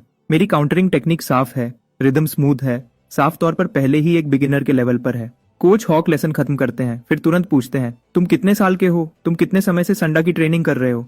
अभी 1 साल का हुआ हूँ। सांडा की ट्रेनिंग कुछ महीने से कर रहा हूँ शायद। मेरे बगल वाला एक बच्चा हैरान होकर सांस नहीं रोक पाता।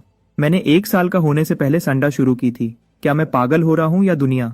मैं शर्माते हुए मुस्कुराता हूँ। हाँ, जब तुम नए पैदा हुए हो तो ज्यादा कुछ करने को नहीं होता, बस कुछ चाहिए था जो मुझे बिजी रखे। जब कोच हॉक को पता चलता है कि मैं लगभग पूरी तरह से खुद से सीखा हूँ और कुछ ही महीनों में इस लेवल तक पहुंच गया हूँ, तो वह एक नेम कार्ड निकालते हैं और मुझे देते हैं। वह मुझे अपना वचन देते हैं, चाहे तुम सिलेक्शन पास करो या नहीं।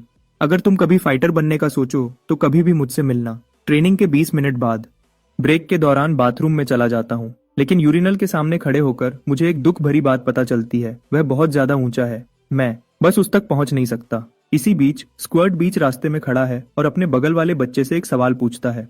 शर्त लगाओ, मैं यहाँ से उस स्टॉल के अंदर तक मार सकता हूँ। कोई जवाब दे उससे पहले वह अपनी जिप खोलता है। एक तेज सिसकारी, छपाक की आवाज से ऐसा लगता है कि वह सच में ड्रेन तक पहुंच गया। स्क्वर्ट अपना छोटा हाथ झटकता है जब वह कर चुका होता है। यह मेरा गिफ्ट है, पूरे जोंगजो में हराया नहीं जा सकता। क्योंकि यहाँ ज्यादातर बच्चे छोटे हैं और उनकी ताकत कम है, वह थोड़ी देर बाद ही आराम करते हैं। लेकिन मैं एक प्रोफेशनल कोच के साथ हर पल का फायदा उठाता हूँ। कोच हॉक सब्र वाले हैं, मेरी टेक्निक की गलतियां बताते हैं। मैं मौका लेता हूं और सारे बुनियादी चीजें दोहराता हूं। जब ट्रेनिंग खत्म होती है, मैं अपना क्लास पैनल चेक करता हूं। सुधार की रफ्तार मुझे संतुष्ट करती है। जैसे ही अनआर्म्ड कॉम्बैट सेशंस खत्म होने लगती हैं, सब हॉल के बीच में इकट्ठे होते हैं। स्पारिंग राउंड्स आखिरकार शुरू होने वाले हैं। कई कोचेज रिंग के किनारे सुरक्षा मॉनिटर के रूप में खड़े हैं। एक बार नियम बताए जाने के बाद अलग अलग स्टाइल्स के फाइटर्स प्लेटफॉर्म पर असली तीव्रता के साथ टकराते हैं। इतने सारे अलग अलग स्टाइल्स के फाइटर्स को पहली बार लड़ते हुए देखकर मुझे लगता है कि हर नजर के साथ मैं कुछ सीख रहा हूँ। मिरर मोड एक्टिव होने के साथ जब भी मुझे कोई अच्छा मूव दिखता है, मैं उसे तुरंत सीख लेता हूँ। मिरर मोड में मेरी सीखने की रफ्तार कमाल की है। मेरा क्लास पैनल नए नंबर्स के साथ अपडेट होता रहता है। प्लेटफॉर्म पर कई राउंड्स के बाद हर स्टैंड अप बॉक्सर नीचे गिरा हुआ है। तुम सब बेकार हो, अब मैं तुम्हें दिखाता हूँ कि यह कैसे करते हैं। स्क्वाड बॉक्सिंग की पोजीशन लेता है और प्लेटफॉर्म पर कदम रखता है। रेसलर को बुलाता है। रेसलर मुस्कुराता है और हमला करता है। स्क्वाड फसला कम करता है, कमर से मुड़ता है, अपने कूल्हे आगे करता है और अपनी पीठ को घुमाता है। रेसलर को प्लेटफॉर्म से साफ उड़ा देता है। स्क्वाड अपनी छोटी कमर थपथपाता है और मुस्कुराता है। हाँ, मैं हवा में 5 मीटर तक मार सकता हूँ। क्या तुम्हें सच में लगता है कि मैं पास से लड़ने से डरता हूँ? पूरा हॉल शांत हो जाता है, मेरा मुंह हिलता है।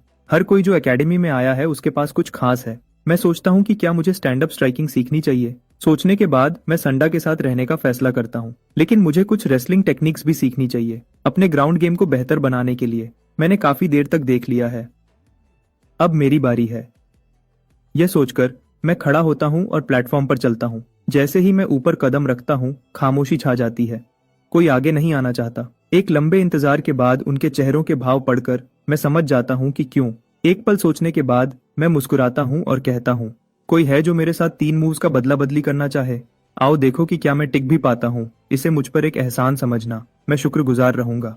एक रिएक्शन मिलता है। 3 मूव्स कोई बड़ी तबाही नहीं होनी चाहिए, और एक छोटे मॉन्स्टर की मदद करने का मतलब है उसके साथ कुछ कनेक्शन बनाना। बुरा डील नहीं है, मैं जाऊंगा। एक बजकट वाला लड़का खड़ा होता है। वह स्पार शुरू करने का इशारा करता है। पहले मूव में मैं हमला करता हूँ। मेरे छोटे पैर जमीन से धकेलकर आगे बढ़ते हैं और मैं तेजी से आगे बढ़ता हूँ। लेकिन सीधे टकराने की बजाय मैं उसके बगल में घूमता हूँ और अपनी बाहें उसके नीचे वाले पैर के चारों तरफ लपेट लेता हूँ। बज़ कट वाला लड़का शांत रहता है। वह अपने घुटने मोड़ता है, अपनी पोजीशन नीचे करता है और अपने सेंटर ऑफ ग्रेविटी को नीचे लाता है। पल भर में मेरे शरीर की हर मसल कस जाती है। मेरी मसल्स में ताकत आती है और मेरे ढीले ट्रेनिंग के कपड़े मेरे शरीर पर कसकर तन जाते हैं। मैं एक मासूम छोटे बच्चे से एक जवान इंसान जैसे जानवर में बदल जाता हूँ। दुगनी ताकत, 2.1 गुना एक्सप्लोजिव फोर्स। मैं बिना चेतावनी के आगे बढ़ता हूँ। मेरा सर सीधा उसकी छाती में घुसता है। एक्सप्लॉइट स्ट्राइक एक्टिवेट करता है। बज़कट वाला लड़का उस भयानक ताकत को सह नहीं पाता। वह पल भर में प्लेटफॉर्म से उछल जाता है। एक मूव, मैच खत्म। पूरी खामोशी। हॉल में हर चेहरा, बच्चे और कोचेस दोनों, हैरानी से बड़े हो जाते हैं। मैं बीस्ट मोड डीएक्टिवेट करता हूँ। मैं उसके पास जाता हूँ, बज़कट वाले लड़के को खड़ा होने में मदद करता हूँ और मुस्कुराता हूँ। स्पार के लिए शुक्रिया। एकेडमी में पहली जीत, मिशन पूरा। इस पल का मजा लेने से पहले ही एक पैनल नोटिफिकेशन आ जाती है। कोच हॉक, जब खाने का टाइम हो तो मुझे जगा देना। मेरे मुंह से यह शब्द निकलते हैं और सब कुछ अंधेरा हो जाता है। मैं सीधा नीचे गिर जाता हूँ, बेहोश होकर। जमीन पर गिरने से पहले ही शांति से खर्राटे ले रहा होता हूँ। जब मैं जागता हूँ, मैं वापस डॉर्म में हूँ। मैं अपनी घड़ी चेक करता हूँ। मेरे पोटेंशियल पॉइंट्स 9 बढ़ गए हैं। डिनर के बाद मिया सही वक्त पर अपना लैपटॉप खोलती है। पूरा परिवार वीडियो कॉल पर आता है। मार्कस का जाना पहचाना चेहरा मुश्किल से स्क्रीन पर दिखा ही था जब चप्पलों की तेज आवाज फर्श पर गूंजती है। पहले मुझे अपने छोटे भाई की याद आ रही है। मुझे उससे बात करने दो। कोको का चेहरा फ्रेम में घुस जाता है। उसकी आंखें उत्सुकता से बड़ी हैं। क्या तुम सिलेक्शन पास कर गए? क्या तुम्हें प्राइज मनी मिली? आराम करो, रिजल्ट्स कम से कम 2 या 3 महीने तक नहीं आएंगे। मैं उसे एक अनुभवी बड़े की तरह हटा देता हूँ। चीजों को जल्दी मत करो। स्कूल में खूब पढ़ाई करो, घर पर अच्छा बिहेव करो और पापा को परेशान मत करो। समझ गई? समझ गई। कोको आज्ञाकारी तरीके से सर हिलाती है, फिर धीरे से समझती है कि कुछ गड़बड़ है। उसे ऐसा क्यों लग रहा है कि उसका छोटा भाई उसे लेक्चर दे रहा है। कॉल खत्म होने के बाद मैं अपना होमवर्क करने बैठ जाता हूँ, क्योंकि प्रॉब्लम को सॉल्व करने के लिए मिडिल स्कूल फिजिक्स की जरूरत है। मैं एकेडमी से मिला टैबलेट खोलता हूँ ताकि सब कुछ ठीक लगे। मेरी उंगलियां तेजी से स्क्रॉल करती हैं, जैसे टेक्स्ट बुक के पन्ने उड़ते हैं। एक नजर में 10 लाइन इन। स्पीड स्कैन पूरी ताकत से चल रहा है। सारी एलिमेंट्री स्कूल की टेक्स्ट बुक्स 2 घंटे के अंदर खत्म हो जाती हैं। तुरंत मिडिल स्कूल फिजिक्स की टेक्स्ट बुक खोलता हूँ। जैसे ही मैं पढ़ता हूँ, मैं होमवर्क के सवाल वाले वीडियो को याद करता हूँ। एक अवेकेंड एक ग्लास में पानी को तुरंत जमा देता है, फिर बर्फ को उतनी ही तेजी से पिघलाता और भाप बनाता है। वह एक बंद कमरे में तेज हवा भी पैदा कर देते हैं। तुम इसकी क्या वजह बताओगे? सारे फिजिक्स मटेरियल को पढ़ने के बाद अपनी दिमागी ताकत 27.1 का इस्तेमाल करते हुए मैं आसानी से खास बातों को समझ जाता हूँ। टेम्परेचर और हीट ट्रांसफर। मैं इसे आम फिजिक्स के तरीके से नहीं देखता। इसके बजाय मैं डायमेंशनल लॉ के नियम जोड़कर एक सही सोच बनाता हूँ। प्रोफेसर जो को ईमेल भेजने के बाद मुझे जल्दी ही उनकी मंजूरी मिल जाती है। उसी वक्त टैबलेट ऐप पर एक नोटिफिकेशन आ जाती है। पिछले टॉप स्कोरर वन पंच का एवरेज हर दिन 11.7 था। मैंने उसकी जगह ले ली है। मेरा डेली एवरेज 19 है। यह हैरान करने वाला नंबर आता है और कमेंट सेक्शन में धमाका हो जाता है। बहुत लोग इसे झूठ कहते हैं। फिर बिना किसी चेतावनी के वन पंच खुद कमेंट्स में आ जाता है। सेक्शन तुरंत शांत हो जाता है। तुम हर स्क्रीन से हैरान करने वाली खामोशी को महसूस कर सकते हो। 19 पॉइंट्स शायद असली हैं। मैं एक बार कमेंट्स देखता हूँ और कुछ नहीं कहता। कोई जवाब देने की जरूरत नहीं। मैं अपना पैनल खोलता हूँ और अगला निशाना देखता हूँ। बस 3 और स्टेट पॉइंट्स चाहिए। जैसे ही एवोल्यूशन माइलस्टोन मिल जाएगा, मुझे एक फॉर्म रिवॉर्ड और एक ट्रेट रिवॉर्ड मिलेगा, दोनों अच्छी क्वालिटी के। मैं खुश हुए बिना नहीं रह पाता। क्या होगा वह? अब जब मैंने मेडिटेशन टेक्निक को पूरी तरह सीख लिया है, मेरी दिमागी ताकत हर दिन 0.1% बढ़ती है। साइकी फॉर्म आई को अनलॉक करना अब सच में मेरी पहुंच में है। जैसे ही मैं अपनी रोज की मेडिटेशन करता रहता हूँ, मेरे सेशंस लंबे होते जाते हैं। एक हफ्ते बाद मैं हर सेशन में 14 मिनट से 17 मिनट तक पहुंच गया हूँ। भले ही मैंने अभी तक डायमेंशनल लॉ को छुआ नहीं है। मुझे एक हैरान करने वाली बात पता चलती है। एकेडमी के फोकस सीरम के बिना मैं बिल्कुल भी मेडिटेटिव स्टेट में नहीं जा सकता। तो मैं प्रोफेसर जो को ढूंढने जाता हूँ। मैं पूछता हूँ कि क्या वह मेरी उम्र देखकर मुझे थोड़ी छूट दे सकते हैं और कुछ एक्स्ट्रा बॉटल्स दे सकते हैं। वह तुरंत मना कर देते हैं, लेकिन कम से कम वह मुझे पूरी तरह समझाते हैं। डायमेंशनल लॉ को छूने के लिए सिर्फ एक मजबूत दिमाग और शरीर ही नहीं, बल्कि बहुत अच्छी किस्मत भी चाहिए। सिर्फ वह खास लोग जिनकी शारीरिक और दिमागी ताकत इंसानी शरीर की जेनेटिक सीलिंग तक पहुंचती है, वह ही इसे करने के लायक होते हैं। कुछ लोगों के लिए एक सेशन ही काफी होता है अगर किस्मत उनके साथ हो। दूसरों के लिए 100 एक्स्ट्रा बॉटल्स फोकस सीरम भी कोई फर्क नहीं डालेंगी। क्योंकि मैं जल्दी ही डायमेंशनल लॉ को छूने वाला नहीं हूँ, मैं अपनी स्टैट्स बढ़ाने के लिए मेडिटेशन करता रहूंगा। और प्रोफेसर जो ने जो बताया है उसके हिसाब से एलीट टियर के लिए शारीरिक स्टैंडर्ड मेरे अगले एवोल्यूशन टारगेट से मिलता जुलता लगता है। डिनर के बाद मैं हमेशा की तरह ट्रेनिंग हॉल जाता हूँ। जैसे ही मैं अंदर जाता हूँ, मुझे एक लड़का दिखता है जिसके बिल्कुल बाल नहीं है। उसका सर बिल्कुल उबले हुए अंडे जैसा लगता है। इधर उधर पूछने के बाद मुझे पता चलता है कि वह लीडर बोर्ड वाला वन पंच है। अभी एग हेड 100 किलोग्राम पर बेंच प्रेसेस कर रहा है। वह लगभग 6 या 7 साल का लगता है, लेकिन उसकी मांसपेशियों की बनावट कमाल की है। उसके कंधे और बाजुओं में पहले ही स्ट्राइएशंस दिख रहे हैं। मैं अपनी स्क्वाट रूटीन शुरू करता हूँ। बीस्ट मोड चालू किए बिना मैं 90 किलोग्राम स्क्वाट कर सकता हूँ। जब मैं अपनी वर्कआउट में पूरी तरह लगा होता हूँ तो पीछे से एक आवाज आती है। यह थोड़ा शर्म की बात है, सच में। मैं अपनी आवाज धीमी रखने की कोशिश करता हूँ। मुड़ता हूँ, यह एगहेड है। शर्म की बात से तुम्हारा क्या मतलब है? मैं पूरी तरह समझ नहीं पाया। शर्म की बात है कि तुम्हारे पास अवेकनिंग ट्रेट नहीं है। तुम जानते हो कि एकेडमी में बहुत सारे बच्चे अवेकनिंग ट्रेट के साथ पैदा होते हैं। बिना ज्यादा मेहनत के वह ए रैंक तक, यहाँ तक कि एस रैंक भी पा सकते हैं। तुम्हारे पास हाई पोटेंशियल पॉइंट्स हैं और अच्छा अनुशासन है, लेकिन अवेकनिंग ट्रेट के बिना एक्सपर्ट्स शायद ध्यान नहीं देंगे। तुम ए रैंक पर ही अटके रह सकते हो। मैं बहस नहीं करता, इसके बजाय मैं मुस्कुराता हूँ और पूछता हूँ, तुम्हारा क्या? तुम्हारे पास अवेकनिंग ट्रेट है और एक मजबूत इरादा है। श्रिंक अचेडेटिंग एकेडमी की हद है, मेरी नहीं। मैं समझ नहीं पाता कि वह क्या कहना चाहता है, तो मैं पूछता हूँ, तो तुम मुझे यह सब क्यों बता रहे हो? वह मेरी आंखों में सीधा देखता है, पूरी तरह गंभीर। अगर एकेडमी तुम्हें एस रैंक नहीं देती तो मेरे साथ काम करना। मैं तुम्हें एस रैंक जैसा बर्ताव दूंगा। 6 या 7 साल का और पहले ही चेले बना रहा है और एकेडमी से लोगों को चुरा रहा है। मैं उसे सीधे मना नहीं करता। इसके बजाय मैं खड़ा होता हूँ और बार पर प्लेट्स लगाना शुरू करता हूँ। एक के बाद एक प्लेट लगती जाती है और वजन तेजी से बढ़ता है। 90 kilogram, 110 kilogram, 130 kilogram, 150 kilogram, 80 kilogram. Egghead का शांत चेहरा गायब हो जाता है। उसकी आंखें हैरानी से भर जाती हैं। सारी प्लेट्स लगाने के बाद मैं उसे मुस्कुराता हूँ। वैसे एस रैंक मेरी हद भी नहीं है। 150 किलोग्राम का बारबेल अपने कंधों पर उठाता हूँ। 3 साफ टेक्स्ट बुक स्क्वाट्स। मैं बार को एक भारी आवाज के साथ वापस रखता हूँ। कमरे में सब हैरान हैं। एगहेड जमा हुआ खड़ा है, शांत। उसका चेहरा बिल्कुल गंभीर हो जाता है। उसने शायद समझ लिया है कि मैं क्या कहना चाहता था। एगहेड एक लंबी सांस लेता है और मुझे सर हिलाता है। फिर वह मुड़ता है और बिना कुछ कहे चला जाता है। मैंने अभी अभी बीस्ट मोड चालू किया था एक बड़ी बात कहने के लिए, चोट से बचने के लिए। आज रात का स्ट्रेंथ सेशन जल्दी खत्म करना पड़ेगा। स्क्वाड को बुलाता हूँ और हम डॉम वापस जाते हैं। लेकिन बुगर कहाँ है? इसी पल एक दूसरे ट्रेनिंग रूम में बुगर पुलअप बार पर है। बड़े बड़े गोल घूम रहा है, पूरे 307 चक्कर। कुछ झूलों के बाद वह नीचे आता है और हैरान करने वाली मात्रा में नाक की गंदगी उसके चेहरे से उड़ती है। वह उस अनजान चीज को अपने चेहरे से सीधा अपने मुंह में डाल लेता है और एक संतुष्ट चेहरे के साथ वह धीरे से कहता है, मुझे पक्का लगता है कि मैं अभी और मजबूत हो गया हूँ। थोड़ी देर में एक नया हफ्ता शुरू होता है। दूसरे हफ्ते का ज्यादातर प्रोग्राम विल्डरनेस सर्वाइवल पर ध्यान देता है। मैं आउटडोर एक्सप्लोरेशन ट्रेनिंग जल्दी सीख लेता हूँ और कुछ अच्छे हुनर हासिल करता हूँ। लेकिन इतना सब करने के बाद भी एक्सप्लोरर क्लास पैनल अभी तक अनलॉक नहीं हुआ है। चाहे कुछ भी हो, मुझे पहले साइकी फॉर्मा एवोल्यूशन माइलस्टोन को पक्का करना है। बाकी सब इंतजार कर सकता है। और बस ऐसे ही सब कुछ ठीक हो जाता है। मेरा प्यूरिफिकेशन गेज फिर से भर जाता है और मुझे 2 और स्टैट पॉइंट्स मिलते हैं। मैं दोनों को सीधा मेंटल स्टैट्स में डाल देता हूँ। पैनल चमकता है और रिवॉर्ड्स एक साथ आ जाते हैं। जैसे पहले जुवेनाइल ह्यूमनॉइड बीस्ट रिवॉर्ड मिला था, एक फॉर्म, एक ट्रेट। मैं तुरंत पूरी जानकारी देखने के लिए टैप करता हूँ। जब चाहे ओवरड्राइव चालू कर पाना, मैं इससे बहुत खुश हूँ। फिर मैंने मर्ज ट्रेट प्रेडेटर रिवॉर्ड की जानकारी चेक की, बिल्कुल मेरी शारीरिक स्टैट्स की तरह।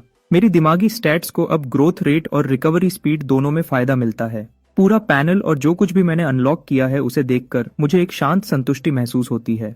उसी समय मैं सोचता हूँ, अगर मेरी शारीरिक और दिमागी दोनों स्टैट्स कभी 100 तक पहुंच जाएं, तो मैं शायद अवेकेंड बनने की तरफ बढ़ने के लायक हो जाऊंगा। एक मोटा मोटा हिसाब लगाकर मैं 3 साल का होने से पहले उस निशाने तक पहुंचने की कोशिश करूंगा, जब बच्चों को विल्डरनेस स्किल्स अच्छे से आ जाती हैं।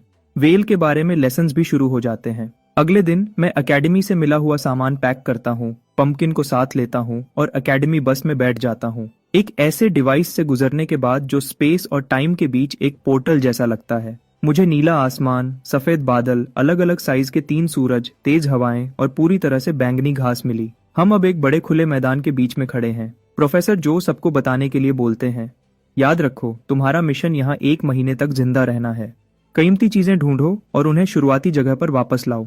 अगर तुम्हें कोई गहरी चोट लगती है या तुम्हारी जान को खतरा होता है, हम तुम्हें बाहर निकाल लेंगे, लेकिन वह मिशन की नाकामी मानी जाएगी। यहाँ से तुम अपनी मर्जी से कहीं भी जा सकते हो।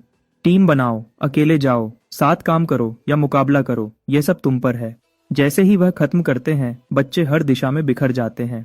30.3 की शारीरिक ताकत के साथ मेरे छोटे पैर मुझे हैरान करने वाली तेजी से ले जाते हैं। पंपकिन आगे आगे चलती है जब हम आगे के पेड़ों की तरफ बढ़ते हैं। हे रुको, मेरा इंतजार करो, चलो भी। आधे रास्ते में मुझे पीछे से एक जानी पहचानी आवाज सुनाई देती है। पिछले कुछ दिनों की विल्डरनेस ट्रेनिंग में मैं ओवरड्राइव और मिरर मोड को एक साथ यूज कर रहा हूँ। मेरी स्किल प्रोग्रेशन बहुत तेज रही है, जिससे मैं क्लास में सबसे ऊपर पहुंच गया हूँ। स्क्वर्ट दूसरी तरफ थोड़ा अनाड़ी है, उसके लिए बहुत सारे प्रैक्टिकल काम मुश्किल हैं। तो जैसे ही हम रेमनेंट में घुसे, उसने फैसला कर लिया कि वह किसी मजबूत इंसान से चिपक जाएगा। और हाँ, वह आ रहा है। उसके चेहरे पर बेशर्म मुस्कान है, पकड़ने के लिए दौड़ता हुआ। हम मुश्किल से आधा मिनट पेड़ों की तरफ दौड़ रहे होते हैं जब स्क्वर्ट अचानक हाँफता है। पंपकिन अचानक की चीख पर चौंक जाती है। मुझे भी लगता है कि कुछ गलत है और मैं घूम जाता हूँ। क्या हुआ? स्क्वर्ट अपना टैबलेट निकालता है और उस पर टैप करता है। उसका चेहरा उतर जाता है। यहाँ कोई सिग्नल नहीं है। मेरा एक रैंक्ड मैच था। हम विल्डरनेस मिशन पर हैं और तुम गेम्स के बारे में सोच रहे हो। पंपकिन भी मुड़ती है। एक इंसान और एक बिल्ली दोनों स्क्वर्ट को उसी चिड़चिड़ाहट भरी नजर से घूरते हैं। वह आखिरकार थोड़ा शर्मिंदा लगता है और चुपचाप टैबलेट को वापस अपने बैग में डाल लेता है। अचानक मैं सोचने लगता हूँ कि क्या यह टीममेट फायदे से ज्यादा नुकसान वाला है। शायद हमें अलग हो जाना चाहिए। मैं सिर्फ 1 साल का हूँ, मैं तुम्हें धीमा नहीं करना चाहूंगा। स्क्वर्ट घबरा जाता है। मुझे मत छोड़ो, मैं सच में मदद कर सकता हूँ। मैं मछली पकड़ने में बहुत अच्छा हूँ। मेरा बेटिंग मेथड सबसे अलग है। बेटिंग का क्या मतलब है? मैं नाजान होने का नाटक करते हुए पूछता हूँ। तुम पानी में कुछ बेट फैला देते हो और मछलियां तुम्हारे पास आ जाती हैं। मेरा बेट सबसे अच्छा काम करता है। इससे मेरा ध्यान जाता है। ठीक है, बताओ तुम्हारा बेट क्या है? स्क्वर्ट मुस्कुराता है। मैं बस पानी में पेशाब करता हूँ और मछलियां बिल्कुल पागल हो जाती हैं। मुझे अपने अंदर कुछ बदलता हुआ महसूस होता है। पक्का नहीं कि यह अच्छा बदलाव है। मैं एक बार फिर धीरे से कोशिश करता हूँ। देखो, मैं सिर्फ 1 साल का हूँ। मैं तुम्हें सच में पीछे करूंगा। हम बस अच्छे मैच नहीं है। नहीं नहीं नहीं, स्क्वर्ट जल्दी से जोड़ता है। मैं अपना स्पिरिट बीस्ट हंटिंग डॉग भी लाया हूँ, वह पक्का काम आएगा। उस पर मैंने देखा कि एक छोटा गोल्डन रिट्रीवर थोड़ी दूरी से हमारे पीछे आ रहा है। जबान बाहर निकली हुई, हाँफते हुए चल रहा है। ये एक वाटर हंटिंग डॉग है, पानी में बहुत तेज। और मेरे भाई ने कहा था कि रेमनेंट एकेडमी सेटअप में खतरे का लेवल बहुत कम है। लड़ाई के बारे में ज्यादा चिंता करने की जरूरत नहीं। तुम्हारा भाई यहाँ आया है? वह पिछले साल आया था। उसे ए रैंक भी मिला था। मैं सर हिलाता हूँ, यह देखते हुए कि स्क्वर्ट के पास इस जगह के बारे में काम की जानकारी है। मैं आखिरकार उसे साथ आने की इजाजत देता हूँ। यह बात पक्की होने के बाद हम दोनों साथ में जंगल की तरफ बढ़ते हैं। हम मुश्किल से पेड़ों के अंदर घुसे होते हैं जब आगे पंपकिन एक तेज चीख मारती है। एक चेतावनी। एक छोटा जंगली सुअर, बैंगनी ग्रे रंग का, झाड़ियों से बाहर निकलता है, नजर देखता है और भाग जाता है। स्क्वर्ट तुरंत चिल्लाता है, वह सुअर खतरनाक है, हमें उसे पकड़ना होगा। स्क्वर्ट और गोल्डन रिट्रीवर हमारे बगल को कवर करते हैं, कहीं और सुअर छुपे ना हो। फिर मैं अपनी चाकू निकालता हूँ और पंपकिन के पीछे भागता हूँ। कुछ वार और सुअर गिर जाता है। स्क्वर्ट गिरे हुए सुअर को देखता है और चैन की सांस लेता है। मेरे भाई ने मुझे इन चीजों के बारे में चेताया था। बहुत चालाक होते हैं, छुपकर हमला करना पसंद करते हैं। वह तब तक इंतजार करते हैं जब तक तुम नीचे लेटे हुए सो ना जाओ। अगर तुम्हारे पैर सोते वक्त अलग हों तो वह सीधा उनके बीच से हमला करता है। मैं मुंह बनाए बिना नहीं रह पाता। यह सुनते ही मैं खुद ब खुद तन जाता हूँ। तुम्हारी बहन, रुको, तुम्हारा भाई, वह अब ठीक है ना? हाँ ठीक है शायद। वह पहले मुझसे निशानेबाजी में मुकाबला करता था, अब नहीं करता। इन चीजों से निपटने के लिए कोई टिप्स?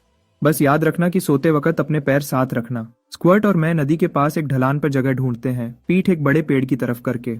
हम एक शेल्टर बनाना शुरू करते हैं। साथ मिलकर हम एक आम लकड़ी का ढांचा खड़ा करते हैं। ये थोड़ा हवादार है, लेकिन एक रात के लिए काफी है। मैं अपने चाकू से सुअर पर काम शुरू करता हूँ। उसकी खाल उतारता हूँ, खून निकालता हूँ और उसे काटता हूँ। मैं बर्तन लगाता हूँ, उसे उबालता हूँ और थोड़ा नमक डालता हूँ। थोड़ी देर में गोश्त का पूरा बर्तन शोरबा समेत हम दोनों के पेट में चला जाता है। गोल्डन रिट्रीवर को भी एक अच्छा टुकड़ा मिलता है। पंपकिन कुछ छोटे जीव पकड़ती है जो खेत के चूहे जैसे लगते हैं और अपना इंतजाम करती है। हम बचा हुआ गोश्त एक पेड़ पर ऊंचा बांध देते हैं ताकि वह सूख जाए। वह मुझे 2 या 3 दिन तक चलेगा, कोई शक नहीं। जैसे ही आसमान अंधेरा होता है, हम आग के पास शेल्टर के दरवाजे के पास लेट जाते हैं। हम बारी बारी से पंपकिन और गोल्डन रिट्रीवर को पहरे पर रखते हैं। स्क्वर्ट और मैं दोनों थोड़ी देर में सो जाते हैं। रात के बीच में मेरा चेहरा खुजलाने लगता है। मैं अपनी आंखें खोलता हूँ और देखता हूँ कि पंपकिन मेरा चेहरा चाट रही है। मैं तुरंत समझ जाता हूँ कोई हमारा गोश्त चुरा रहा है।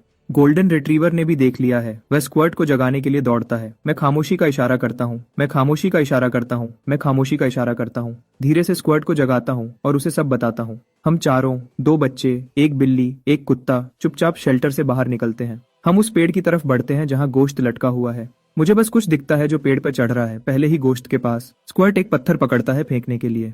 मुझे कुछ ठीक नहीं लग रहा। मैं उसे रोकता हूँ। मैं अपनी फ्लैशलाइट जलाता हूँ और उसे पेड़ पर ऊपर करता हूँ। एक छोटी लड़की वहाँ ऊपर है। वह डाली से बिल्कुल चिपकी हुई है, बिना कोई आवाज किए। फ्लैशलाइट की रोशनी उस पर पड़ती है। वह अकड़ जाती है, फिर धीरे से नीचे देखती है। वह अजीब और अदब भरी मुस्कान देती है।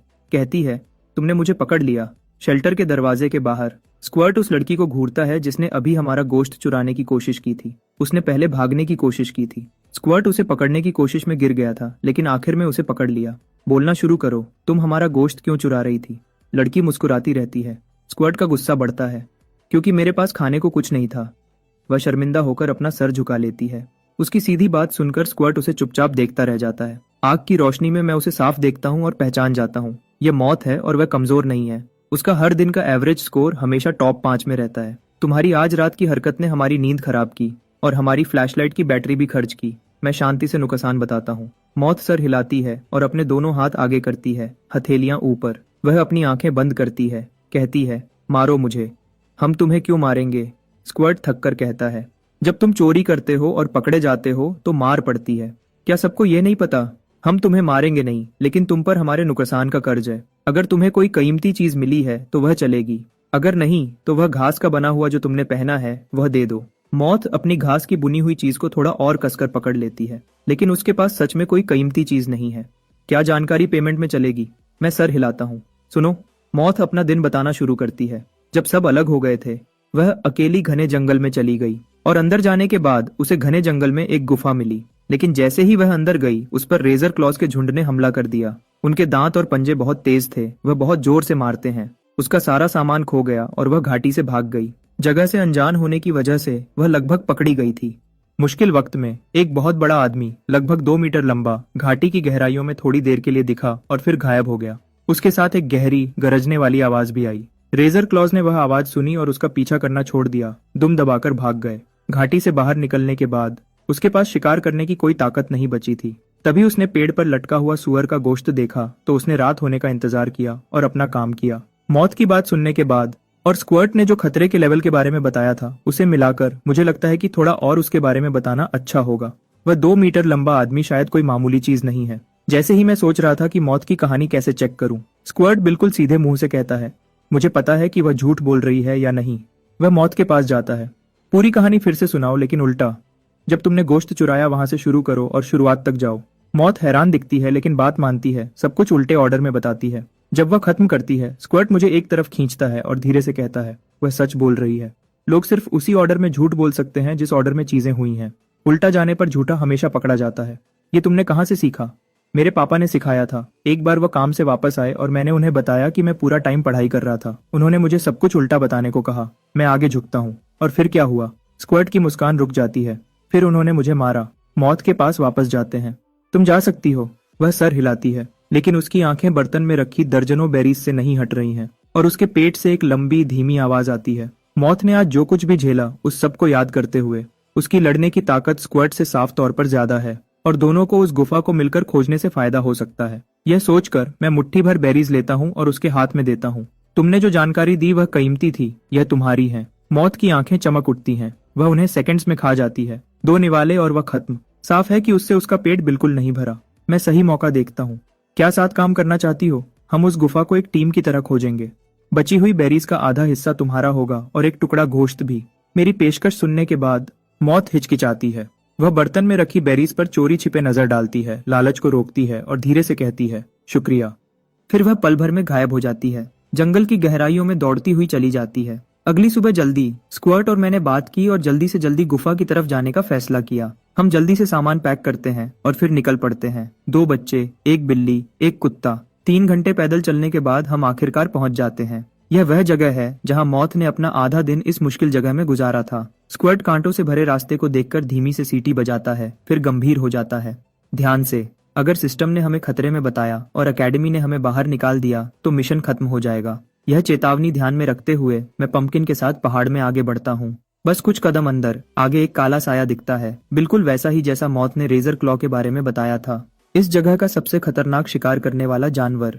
रेजर क्लॉ मुझ पर नजर जमाता है। उसकी नजर जानलेवा हो जाती है और वह एक धीमी गरज निकालता है जो सिर्फ एक जंगली जानवर ही निकाल सकता है। मैं स्क्वर्ट को पीछे रहने का इशारा करता हूँ और अपनी चाकू लेकर हमला करता हूँ। रेजर क्लॉ ने साफ तौर पर इतने छोटे से किसी को पहले हमला करते हुए नहीं सोचा था। वह गरजता है और अपने दांत दिखाकर हमला करता है। सच कहूँ तो एक जंगली जानवर से लड़ना रिंग में लड़ने से बिल्कुल अलग होता है। मानसिक दबाव एक अलग ही लेवल पर होता है। मैं खुद को संभालता हूँ और पंपकिन के साथ मिलकर काम करता हूँ। रेजर क्लॉ के चारों तरफ घूमता हूँ और उसकी ताकत को समझता हूँ। पंपकिन उछलता है और तेजी से घूमता है। रेजर क्लॉ का ध्यान अपनी तरफ खींचता है। 2 मिनट बाद मुझे आखिरकार अपना मौका मिल जाता है। मैं पल भर में बीस्ट मोड एक्टिवेट करता हूँ, फासला कम करता हूँ और अपनी चाकू रेजर क्लॉ के पेट में जोर से घुसा देता हूँ। एक तेज सिसकारी निकलती है। जैसे ही ब्लेड उसकी रक्षा को तोड़ती है, एक्सप्लॉइट स्ट्राइक का डैमेज बोनस एक्टिवेट हो जाता है। रेजर क्लॉ एक चीख निकालता है और धीरे से जमीन पर गिर जाता है। पहला शिकार। सब खुश हैं। हम थोड़ी देर आराम करते हैं और आगे बढ़ते हैं। मौत के बताए हुए के हिसाब से आधे घंटे बाद हमें छिपी हुई गुफा मिलती है जो एक नीचे जगह के कोने में छिपी हुई है, लेकिन वह नजारा हमें रोक देता है। 30 से ज्यादा रेजर क्लॉज एक साथ इकट्ठे हैं, सब एक ही जगह पर चीख रहे हैं। यह देखकर स्क्वाड के घुटने कांप जाते हैं। चलो पीछे हट जाते हैं, अगर उन्होंने हमें देख लिया तो हम खत्म। मैं सर हिलाता हूँ और धीरे से पीछे हटना शुरू करता हूँ। तभी गुफा के अंदर से नीली रोशनी चमकती है। उसके बाद एक भारी ताल में चलने की आवाज आती है, जैसे कोई बहुत बड़ा जानवर चल रहा हो। रेजर क्लॉज एक साथ पीछे हट जाते हैं। मैं चुप हो जाता हूँ और घूरता हूँ। मैं आखिरकार उस बड़े आदमी को साफ देख पाता हूँ जिसका मौत ने जिक्र किया था। एक जंग लगा हुआ मेटल का रोबोट अपनी मैकेनिकल बाहें घुमाता है। रेजर क्लॉज को पीछे धकेल रहा है जो गुफा में घुसने की कोशिश कर रहे हैं। उसी वक्त वह ऐसी आवाजें निकालता है जो मैं समझ नहीं पाता। हम ट्रांसलेटर चलाते हैं। वही लाइन बार बार दोहराई जाती है, सीरी गार्डियन आपकी सेवा में। कई बार हमला करने में नाकाम होने के बाद रेजर क्लॉज समझ जाते हैं कि वह अंदर नहीं घुस सकते और धीरे से पीछे हट जाते हैं। गार्डियन बॉट पीछा नहीं करता। भारी कदमों की आवाज फिर आती है और बॉट गुफा की गहराइयों में वापस गायब हो जाता है। क्या प्लान है? स्क्वाड पूछता है जब हम सुरक्षित जगह पर वापस आ जाते हैं। हम अंदर जाएंगे, कोई शक्कर नहीं, लेकिन हम समझदारी से करेंगे। हम खोजने वाले हैं, सुइसाइड स्क्वाड नहीं, क्योंकि इतने सारे रेजर क्लॉज हैं कि उनसे सीधे लड़ना मुश्किल है। हम जाल लगाने और उन्हें एक एक करके खत्म करने का फैसला करते हैं। लगता है हमें कुछ और लोगों की मदद लेनी पड़ेगी। तो स्क्वाड और मैं घाटी के बाहर काम करते हैं, जाल बनाने का सामान इकट्ठा करते हैं और साथ ही मदद करने वाले लोगों को भी देखते रहते हैं। थोड़ी देर बाद हमें पास में लड़ने की आवाजें सुनाई देती हैं। मैं अपनी नाक की गंदगी को मछली और खरगोश पकड़ने के लिए इस्तेमाल कर सकता हूँ। तुम क्या कर सकते हो? मैं बास्केटबॉल खेलता हूँ और मैं गाना, डांस और रैप कर सकता हूँ। मैंने आवाजें तुरंत पहचान ली और हंसने लगा। लगता है हमारी मदद आ गई। जो प्लान हमने बनाया था उस पर चलते हुए सब कुछ ठीक चलता है। हमने 5 या 6 दिन घाटी में 40 से ज्यादा रेजर क्लॉज को खत्म करने में लगाए। अब बस कुछ ही बचे हैं। तब उन्हें आखिरकार खतरा महसूस होता है और वह सब घाटी से तेजी से बाहर निकलते हैं। गुफा के रास्ते को रोकने वाले रेजर क्लॉज का काम खत्म होने के बाद हम चारों धीरे से गुफा के पास जाते हैं। तब फिर से भारी कदमों की आवाज आती है। जंग लगा हुआ गार्डियन बॉट एक बार फिर बाहर आता है और फिर से उसी गर्म आवाज में, सीरी गार्डियन आपकी सेवा में। ऐसी चीज के खिलाफ जो अकेले रेजर क्लॉज के पूरे झुंड को रोक सकती है, हम जल्दी नहीं करते। मैं बॉट को ध्यान से देखता हूँ और प्रोफेसर जो की कही हुई एक बात याद आती है, जब तुम किसी नई सभ्यता से मिलो तो जल्दी से दुश्मनी मत दिखाओ, पहले बातचीत करो। बॉट अभी भी अपनी वही लाइन दोहरा रहा है, तो मैं ट्रांसलेटर का इस्तेमाल करता हूँ, बॉट के बोलने के तरीके की नकल करता हूँ और जवाब देता हूँ, गीते मुझे सेवा चाहिए। बॉट रुक जाता है, उसकी नजर मुझ पर टिक जाती है। बच्चा मिला। फिर उसकी मैकेनिकल बाहें हिलने लगती हैं। पल भर में बाहें ऊपर उठती हैं जैसे हमें भगाने के लिए। फिर वह आगे बढ़ता है जैसे बॉट मुझे उठाने वाला हो। कुछ मिनट तक इस आगे पीछे के बाद एक छोटी सी बिजली की आवाज आती है और बॉट की आंखों में नीली रोशनी बुझ जाती है। वह बिल्कुल अकड़ा हुआ अपनी जगह पर जम जाता है। तो यहाँ सबकर ये है, कभी हिचकिचाओ मत, कभी रुको मत, वरना तुम सच में खुद को खत्म कर लोगे। खैर, मैं ध्यान से आगे बढ़ता हूँ। बॉट बिल्कुल भी रिएक्ट नहीं करता। स्क्वाड खलुश हो जाता है और उसके बगल से अंदर घुस जाता है। हम अपनी फ्लैशलाइट्स जलाते हैं। गुफा सीधी है, कोई शाखाएं नहीं, एक सिरे से दूसरे सिरे तक दिखती है। 2 बड़े खुले मेटल के दरवाजों के आगे एक छोटा सा अलग थलग रहने का बेस है। सबसे आखिरी में 2 शरीर, एक आदमी और एक औरत, एक दूसरे से टिके हुए हैं। मैं अपनी बात वापस लेता हूँ, वह इंसान जैसे हैं। मैं हमेशा सोचता था कि एलियन सभ्यताएं अजीब और एलियन दिखेंगी, लेकिन एक डिवाइस से जो कैमरा जैसा दिखता है, हमें पता चला कि वह 2 अवेकेंट थे जिनमें उड़ने की शक्ति थी। इस दुनिया की खूबसूरती से खिंचकर उन्होंने यहाँ रहने का फैसला किया था। लेकिन एक दिन बिना किसी चेतावनी के आसमान में अनगिनत छोटे काले बादल दिखे। बादलों ने तबाह करने वाली एनर्जी की किरणें छोड़ी, पूरी दुनिया को तबाह कर दिया। आदमी और औरत मदद करने के लिए बाहर दौड़े, लेकिन अवेकेंट होने के बावजूद भी वह काले बादलों के खिलाफ कुछ नहीं कर पाए। बुरी तरह घायल होकर उनके पास बेस में वापस जाने के अलावा कोई रास्ता नहीं था। एक अवेकेंट को ठीक करने वाली कोई दवा नहीं थी और सिर्फ एक गार्डियन बॉट था जो मामूली सुरक्षा और देखभाल करता था। उन्होंने शांति से अपनी मौत को गले लगाया। जब रिकॉर्डिंग खत्म होती है, सब लोग साफ तौर पर घबरा जाते हैं। फिर अचानक दरवाजे पर एक आदमी दिखता है। बधाई हो, सिर्फ 8 दिन में तुमने इस पूरी जगह की सबसे कीमती सभ्यता की चीज ढूंढ ली है। प्रोफेसर जो धीरे से अंदर आते हैं। वह अपने फोन पर एक डॉक्यूमेंट स्क्रॉल कर रहे हैं। और तुमने ऐसा करने का एकेडमी का सबसे तेज रिकॉर्ड तोड़ दिया है। वह मुझ पर नजर डालते हैं। तुम्हारी किस्मत बहुत अच्छी है बच्चे, तुमने बॉट का बच्चे की सुरक्षा वाला प्रोटोकॉल चालू कर दिया, वरना उससे आगे निकलना बिल्कुल भी आसान नहीं होता। मैं कैमरा ऊपर करता हूँ। प्रोफेसर, वह काले बादल क्या थे? बाकी बच्चे आगे झुकते हैं, सब जानना चाहते हैं, सबकी आंखें उन पर टिक जाती हैं। हम उन्हें स्टार हंटर्स कहते हैं। वह ब्रह्मांड में घूमते हैं और सभ्यताओं का शिकार करते हैं। प्रोफेसर जो का चेहरा गंभीर हो जाता है। जब भी उन्हें कोई विकसित सभ्यता मिलती है, वह हमला करते हैं, उसके साधन लूट लेते हैं, फिर ग्रह की सतह को तबाह कर देते हैं, सभ्यता को शून्य से फिर से बनाने पर मजबूर करते हैं। फसल काटने जैसा, एक बार काटो और अगले के उगने का इंतजार करो। जवाब एक बोझ की तरह गिरता है। क्या धरती को भी स्टार हंटर्स ने निशाना बनाया है? हमें नहीं पता, लेकिन हमें हमेशा तैयार रहना होगा। वह कमरे में सबको इशारा करते हैं। इसीलिए अकेडमी ने तुम सबको एक साथ लाया है। अगर तुम में से एक भी सभ्यता का रक्षक बन गया तो हमारी सारी मेहनत सफल हो जाएगी। 1 महीने बाद सब बेस कैंप पर इकट्ठे होते हैं। इस बची हुई जगह के सर्वाइवल मिशन में 5 कैंडिडेट्स को बाहर कर दिया जाता है। मेरा स्कोर सबसे ज्यादा है, मेरी रैंकिंग एकेडमी के टॉप 10 में आ गई है। लेकिन सबसे बड़ी हैरानी की बात यह है कि मेरी घड़ी ने एक्सप्लोरर स्टोर खोल दिया है। हर तरह का सामान खरीदने के लिए मिल रहा है। जैसे ही मैंने अपना प्रोफाइल रजिस्टर किया, मेरे पैनल में अपने आप एक नोटिफिकेशन आ गया। 1 सेकंड भी बिना सोचे मैंने उस एक्सप्लोरर क्लास को अनलॉक करने के लिए टैप किया जिसका मैं इंतजार कर रहा था। कुछ दिन बाद एगहेड अलविदा कहने आता है। वह सिलेक्शन में पास हो गया है। वह अकेडमी का इतिहास में 27वां एस रैंक टैलेंट बन गया है। वह मुझे ढूंढ लेता है और मुझे एक नेम कार्ड देता है। इस बार यह एक इनविटेशन है, कोई नौकरी का ऑफर नहीं। मैंने पहले तुम्हें कम समझा था, बिना किसी अवेकनिंग ट्रेट के भी तुम एस रैंक के पूरे लायक हो। उसकी माफी सच्ची थी। जब भी तुम्हें मौका मिले तुम मेरी फैमिली की कंपनी में आ सकते हो। मैं कार्ड लेता हूँ और सर हिलाता हूँ। एगहेड के जाने के बाद मेरी रैंकिंग अपने आप 9वें पर आ जाती है। कुछ दिन बाद मौत अलविदा कहने आती है। वह मुझे शुक्रिया कहती है। उसकी रेमनेंट एक्सप्लोरेशन की शुरुआत मुश्किल थी, लेकिन उसने अच्छे नंबर हासिल किए और इसका कुछ क्रेडिट मुझे भी जाता है। उसे आखिर में ए रैंक मिला। मौत के जाने के बाद मेरी रैंकिंग 6ठे पर पहुंच जाती है। अब तक 1 साल के प्रोडिजी की कहानी पूरी एकेडमी में फैल चुकी थी। खास गुप्तता के इंतजाम किए गए हैं। उसके बाद से मैं लगभग पूरा अकेला ही पढ़ता और ट्रेनिंग करता हूँ। प्रोफेसर जो को देखते हुए वह हमेशा सब कुछ जानते हुए लगते हैं।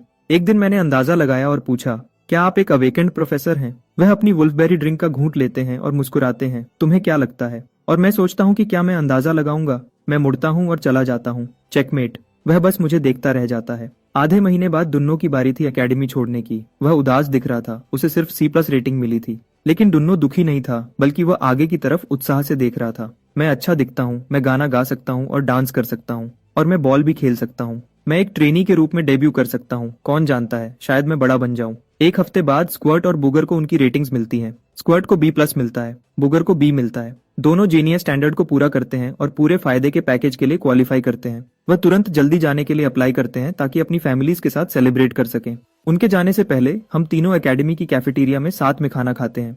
दोनों के लिए स्क्वर्ट और बुगर गंभीर चेहरों के साथ अपनी सोडा कैंस उठाते हैं, अपने बगल की खाली सीट को देखते हुए, जैसे दोनों पहले ही एक हीरो की मौत मर चुका हो। फिर बुगर मेरी तरफ मुड़ता है। तुम बोर्ड पर नंबर 1 हो, या तो S रैंक या A+ होना ही चाहिए। हाँ, अगर तुम्हें SEH रैंक नहीं मिलता तो इस एकेडमी को चलाने वाले लोग पूरे बेकार हैं। सिलेक्शन पास करने के बाद से बुगर अपनी बातों में काफी हिम्मत वाला हो गया है, और सच कहूं तो मुझे लगता है कुछ सालों में मैं शायद तुम्हारे पीछे चल रहा होऊंगा। वह मुझे अपने कॉन्टैक्ट डिटेल्स और घर के एड्रेस देते हैं। कहते हैं जब भी मैं चाहूं उनसे मिलने आ सकता हूं। इसी बीच एकेडमी के कॉन्फ्रेंस रूम में इवैल्यूएटर्स का एक ग्रुप गर्मा गर्म बहस कर रहा है। 15 सालों में एक भी S रैंक कैंडिडेट ऐसा नहीं रहा जिसके पास अवेकनिंग ट्रेट न हो, एक कंजर्वेटिव इवैल्यूएटर कहता है। मैं मानता हूं कि काय की क्षमता खास है, लेकिन अवेकनिंग ट्रेट के बिना उसके फ्यूचर को लेकर बहुत ज्यादा अनिश्चितता है। मुझे लगता है वह कुछ सालों में इलीट लेवल तक पहुंच सकता है, लेकिन वह वहां जिंदगी भर अटका भी रह सकता है। कुछ और कंजर्वेटिव इवैल्यूएटर्स सहमत होते हुए सर हिलाते हैं। तभी दरवाजे से एक आवाज आती है, तुम में से कोई क्या जानता है? इवैल्यूएटर्स घूम जाते हैं। एक सफेद बालों वाला बुजुर्ग अंदर आता है, हाथ में वुल्फबेरी टी का ग्लास लिए। कमरे में सब एक साथ खड़े हो जाते हैं। डायरेक्टर। बस बुजुर्ग सबसे आगे वाली सीट पर बैठ जाते हैं और अपनी नजर से पूरे कमरे को देखते हैं। मैं जानता हूं तुम्हारे दिमाग में क्या चल रहा है। शुरू के सालों में हम बहुत उम्मीद में थे। जब हम S रैंक टैलेंट्स को रेटिंग देते थे, उनमें से ज्यादातर ने हमें निराश किया, तो तुम सब सावधान हो गए, जिम्मेदारी से डर गए। मैं समझता हूँ, लेकिन बुजुर्ग का लहजा तेज हो जाता है। क्या यहाँ किसी को ये ख्याल आया है कि तुम में से कुछ लोग उन S रैंक स्लॉट्स को अवेकेंट फैमिलीज के लिए फेवर के तौर पर बचा रहे हो और आम परिवारों के कैंडिडेट्स पर जानबूझकर सख्ती कर रहे हो? कंजर्वेटिव इवैल्यूएटर्स का चेहरा पीला पड़ जाता है। सब जोर देते हैं कि वह ऐसा कभी नहीं करेंगे। बुजुर्ग सर हिलाते हैं। अच्छा, तो वापस रेटिंग पर आते हैं। एस रैंक का स्टैंडर्ड सिर्फ आम अवेकेंड बनाना नहीं है। हमें सबसे बेहतरीन वेल एक्सप्लोरर्स चाहिए, सभ्यता के आखिरी रखवाले। यह क्षमता मैंने 1 साल के बच्चे में देखी है। तुम्हें लगता है उसमें नामंजूर खतरा है? मैं 10 गुना ज्यादा खतरा उठाना पसंद करूंगा इस एक मौके को छोड़ने के बजाय। एक स्टाफ मेंबर वोट शुरू करने का इशारा करता है। कैंडिडेट काई को प्रोजेक्ट एपेक्स के नियम के तहत जांचा गया है। प्रस्तावित रेटिंग एस रैंक। कौन कौन सहमत है? बुजुर्ग का हाथ सबसे पहले ऊपर जाता है। टेबल के दूसरे छोर पर बैठी डॉक्टर वेंडी भी अपना हाथ उठाती है। जब सीनियर लीडर खतरा उठाने को तैयार थे, ज्यादातर इवैल्यूएटर्स उनका पीछा करते हैं और अपने हाथ उठाते हैं। उसी पल लेटेस्ट रेटिंग का नतीजा कॉन्फ्रेंस रूम से बाहर निकलता है। एक नया मुकाम जोंगजो के प्रोजेक्ट एपेक्स के इतिहास में 28वां एस रैंक ऑफिशियली रिकॉर्ड हो गया है। जब डॉक्टर वेंडी मुझे बताती हैं कि मुझे एस रैंक मिला है तो मैं हैरान नहीं होता, लेकिन मिया बहुत खुश है। पिछले कुछ हफ्ते में वह दूसरे पेरेंट्स से बात कर रही थी और उसने जाना कि रैंक्ड टीयर्स के बीच कितना बड़ा फर्क है। अब उसके बेटे को सबसे ऊंचा एस रैंक मिला है। उसे राष्ट्रीय खजाना कहना कोई बड़ी बात नहीं होगी। अब जब मुझे एस रैंक मिल गया है और मैंने अपने बनाए हुए गोल्स पूरे कर लिए हैं, घर जाने का समय हो गया है। डॉक्टर वेंडी मेरी घड़ी पर कुछ कैरेक्टर्स भेजती हैं। जोंगजो प्रोडिजी प्रोटेक्शन एक्ट अब तुम्हारे लिए लागू हो गया है। जो मैंने अभी तुम्हारी घड़ी पर भेजा है वह तुम्हारी सेफ्टी आईडी है। अगर तुम किसी मुश्किल में पड़ते हो तो वह आईडी लोकल अथॉरिटीज को दे देना और तुम्हें सबसे तेज मदद मिलेगी। और अवेकन भी तुम्हारी पूरे दिन और रात करीब से देखभाल के लिए लगाए जाएंगे। मैं बार बार सर हिलाता हूँ, ये बहुत अच्छा है, बहुत तसल्ली देने वाला है। डॉक्टर वेंडी, वह 10 मिलियन का डेवलपमेंट ग्रांट कब मिलेगा? फिक्र मत करो, जो तुम्हारा है वह कोई नहीं ले सकता। वह मिया को एक फाइनेंशियल डॉक्यूमेंट देती है। डेवलपमेंट ग्रांट ज्यादातर रीइंबर्समेंट पर बेस्ड है। ये तुम्हारे स्टोर अकाउंट में आ जाएगा। बस खर्च करते वक्त सही रिसीप्ट्स लेना मत भूलना। ग्रांट कंफर्म हो गया है, प्रोडिजी प्रोटेक्शन एक्ट एक्टिव है और अब बस एक चीज बची है। डॉक्टर वेंडी, क्या कोई अवेकेंड मेरा मेंटर बनेगा? क्या यह डिसाइड हो गया है? मैं पूछता हूँ, अपनी उत्सुकता मुश्किल से छुपाते हुए। इस पर डॉक्टर वेंडी का चेहरा बदल जाता है। वह एक खास सीनियर लीडर के बारे में सोच रही है जिसने सही तरीके को छोड़कर पहले ही मेंटर की जगह ले ली थी। वह आरआई को मुस्कुराती है। जल्दी ही फाइनल हो जाएगा, तुम्हें बता दिया जाएगा। प्रोजेक्ट एपेक्स कमिटमेंट अग्रीमेंट पर साइन करने के बाद हम एक प्राइवेट जेट में बैठकर सीधे लूटन के नॉर्थ डिस्ट्रिक्ट एयरपोर्ट जाते हैं। फिर एक प्राइवेट कार हमें आराम से घर तक ले जाती है। हम अभी घर पहुंचे ही थे कि मार्कस अंदर आता है। उसने खास इसके लिए छुट्टी ली थी। मैं हमेशा जानता था कि मेरा बेटा यह कर दिखाएगा। उसका चेहरा खुशी से लाल हो गया है। वह सेलिब्रेशन के लिए स्पार्कलिंग ड्रिंक्स का पूरा केस ऑर्डर करता है। 5 बजे के आसपास वह कोको को स्कूल से लेने जाता है। थोड़ी देर में सामने का दरवाजा खुलता है। कोको स्कूल यूनिफॉर्म में मिट्टी से भरी हुई उछलती हुई आती है। छोटे भाई, क्या तुम्हें प्यास लगी है? कोको फ्रिज से स्पार्कलिंग वाटर का एक कैन निकालती है और उसे दोनों हाथों से मुझे देती है। क्या तुम्हें भूख लगी है?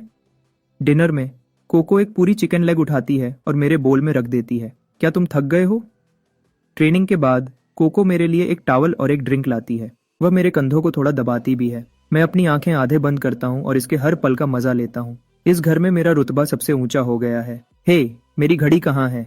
1 या 2 मिनट की मसाज के बाद कोको का सब्र खत्म हो जाता है। उसका असली मकसद आखिरकार सामने आता है। इससे पहले कि वह अपने असली डरावने रूप में बदल जाए, मैं एक्सप्लोरर स्टोर ऐप खोलता हूँ और उसे शिपिंग स्टेटस दिखाता हूँ। कोको स्क्रीन को घूरती है, उसकी आंखें चमक उठती हैं। एक्सप्लोरर सीरीज, वह लिटिल प्रोडिजी का सबसे महंगा मॉडल है और ये लिमिटेड एडिशन है। पैकेज आने से पहले 2 दिन तक कोको की मेरे प्रति भक्ति की कोई सीमा नहीं थी। मैं भी मुश्किल से अपनी हंसी रोक पाता हूँ। इस लड़की ने अपने माँ बाप को भी इतनी इज्जत कभी नहीं दी। जैसे ही घड़ी आती है, भाई बहन की वफादारी का कार्ड एक्सपायर हो जाता है। लेकिन जब मैं अनाउंस करता हूँ कि घर के लिए फ्यूचर में जितना भी मीट खरीदा जाएगा उसका पैसा मेरे अकाउंट से मिलेगा, मैं कोको को फिर से अपनी मुट्ठी में कर लेता हूँ। मेरी एस रैंक रेटिंग की खबर सिर्फ ऊपर के कुछ खास लोगों में ही फैली है। लूटन की सिटी गवर्नमेंट का मुख्य ऑफिशियल चुपचाप हमारे घर आता है। जब ऑफिशियल पूछता है कि हमें क्या चाहिए, मैं सीधे बोलता हूँ, मैं चाहता हूँ कि मेरी फैमिली सुरक्षित रहे।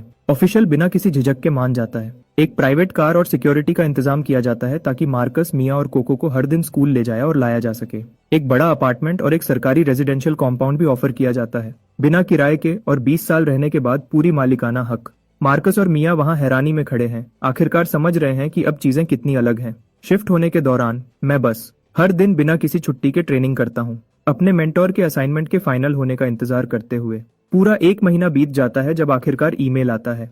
नाम लिखा है सीनियर प्रोफेसर जो। ये एकेडमी के वही पुराने प्रोफेसर हैं, तो वह सच में अवेकेंड नहीं है। मेरी घड़ी बजती है।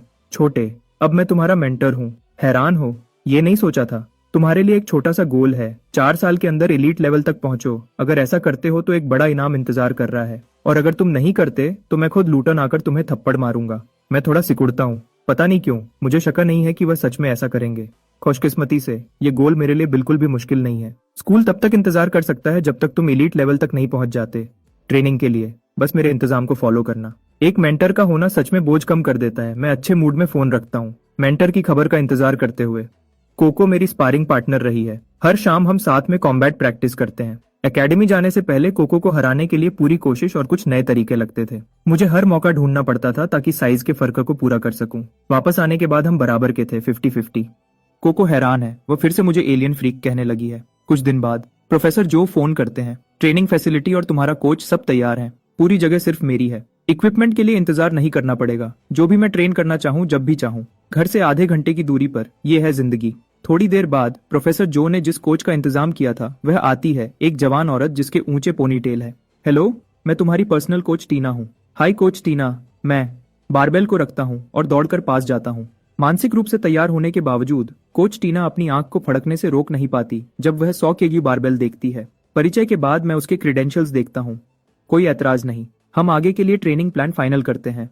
मैं उसके बारे में हर चीज से संतुष्ट हूँ। फिर मैं सवाल पूछता हूँ, कोच टीना, 1 साल की तुम्हारी फीस क्या है? वह मुस्कुराती है। ज्यादा नहीं है, इसे एक एहसान समझो। मैंने तुम्हें दोस्तों और फैमिली वाला रेट दिया है, 2 मिलियन साल का। बहुत अच्छा, बहुत अच्छा, बहुत अच्छा। मैं बार बार सर हिलाता हूँ। ये पहली बार है जब मैंने सच में दोस्ती की कीमत समझी है। जब मैं सब जोड़ता हूँ, ट्रेनिंग फैसिलिटी, पर्सनल कोच, मैं पहले ही $8 मिलियन के कर्ज में हूँ। बदकिस्मती से इस पर कम ब्याज है और 18 साल का होने तक इसकी चुकौती नहीं करनी है। कम से कम यह कंट्रोल से बाहर नहीं जाएगा। इतने कर्ज के साथ मैं खुद को एक बिल्कुल न रुकने वाली ट्रेनिंग रूटीन में झोंक देता हूँ। मैं कसम खाता हूँ कि हर पैसा वापस कमाऊंगा। कोच टीना पूरी तरह प्रोफेशनल है। जो भी मैं करना चाहता हूँ वह सिखाती है।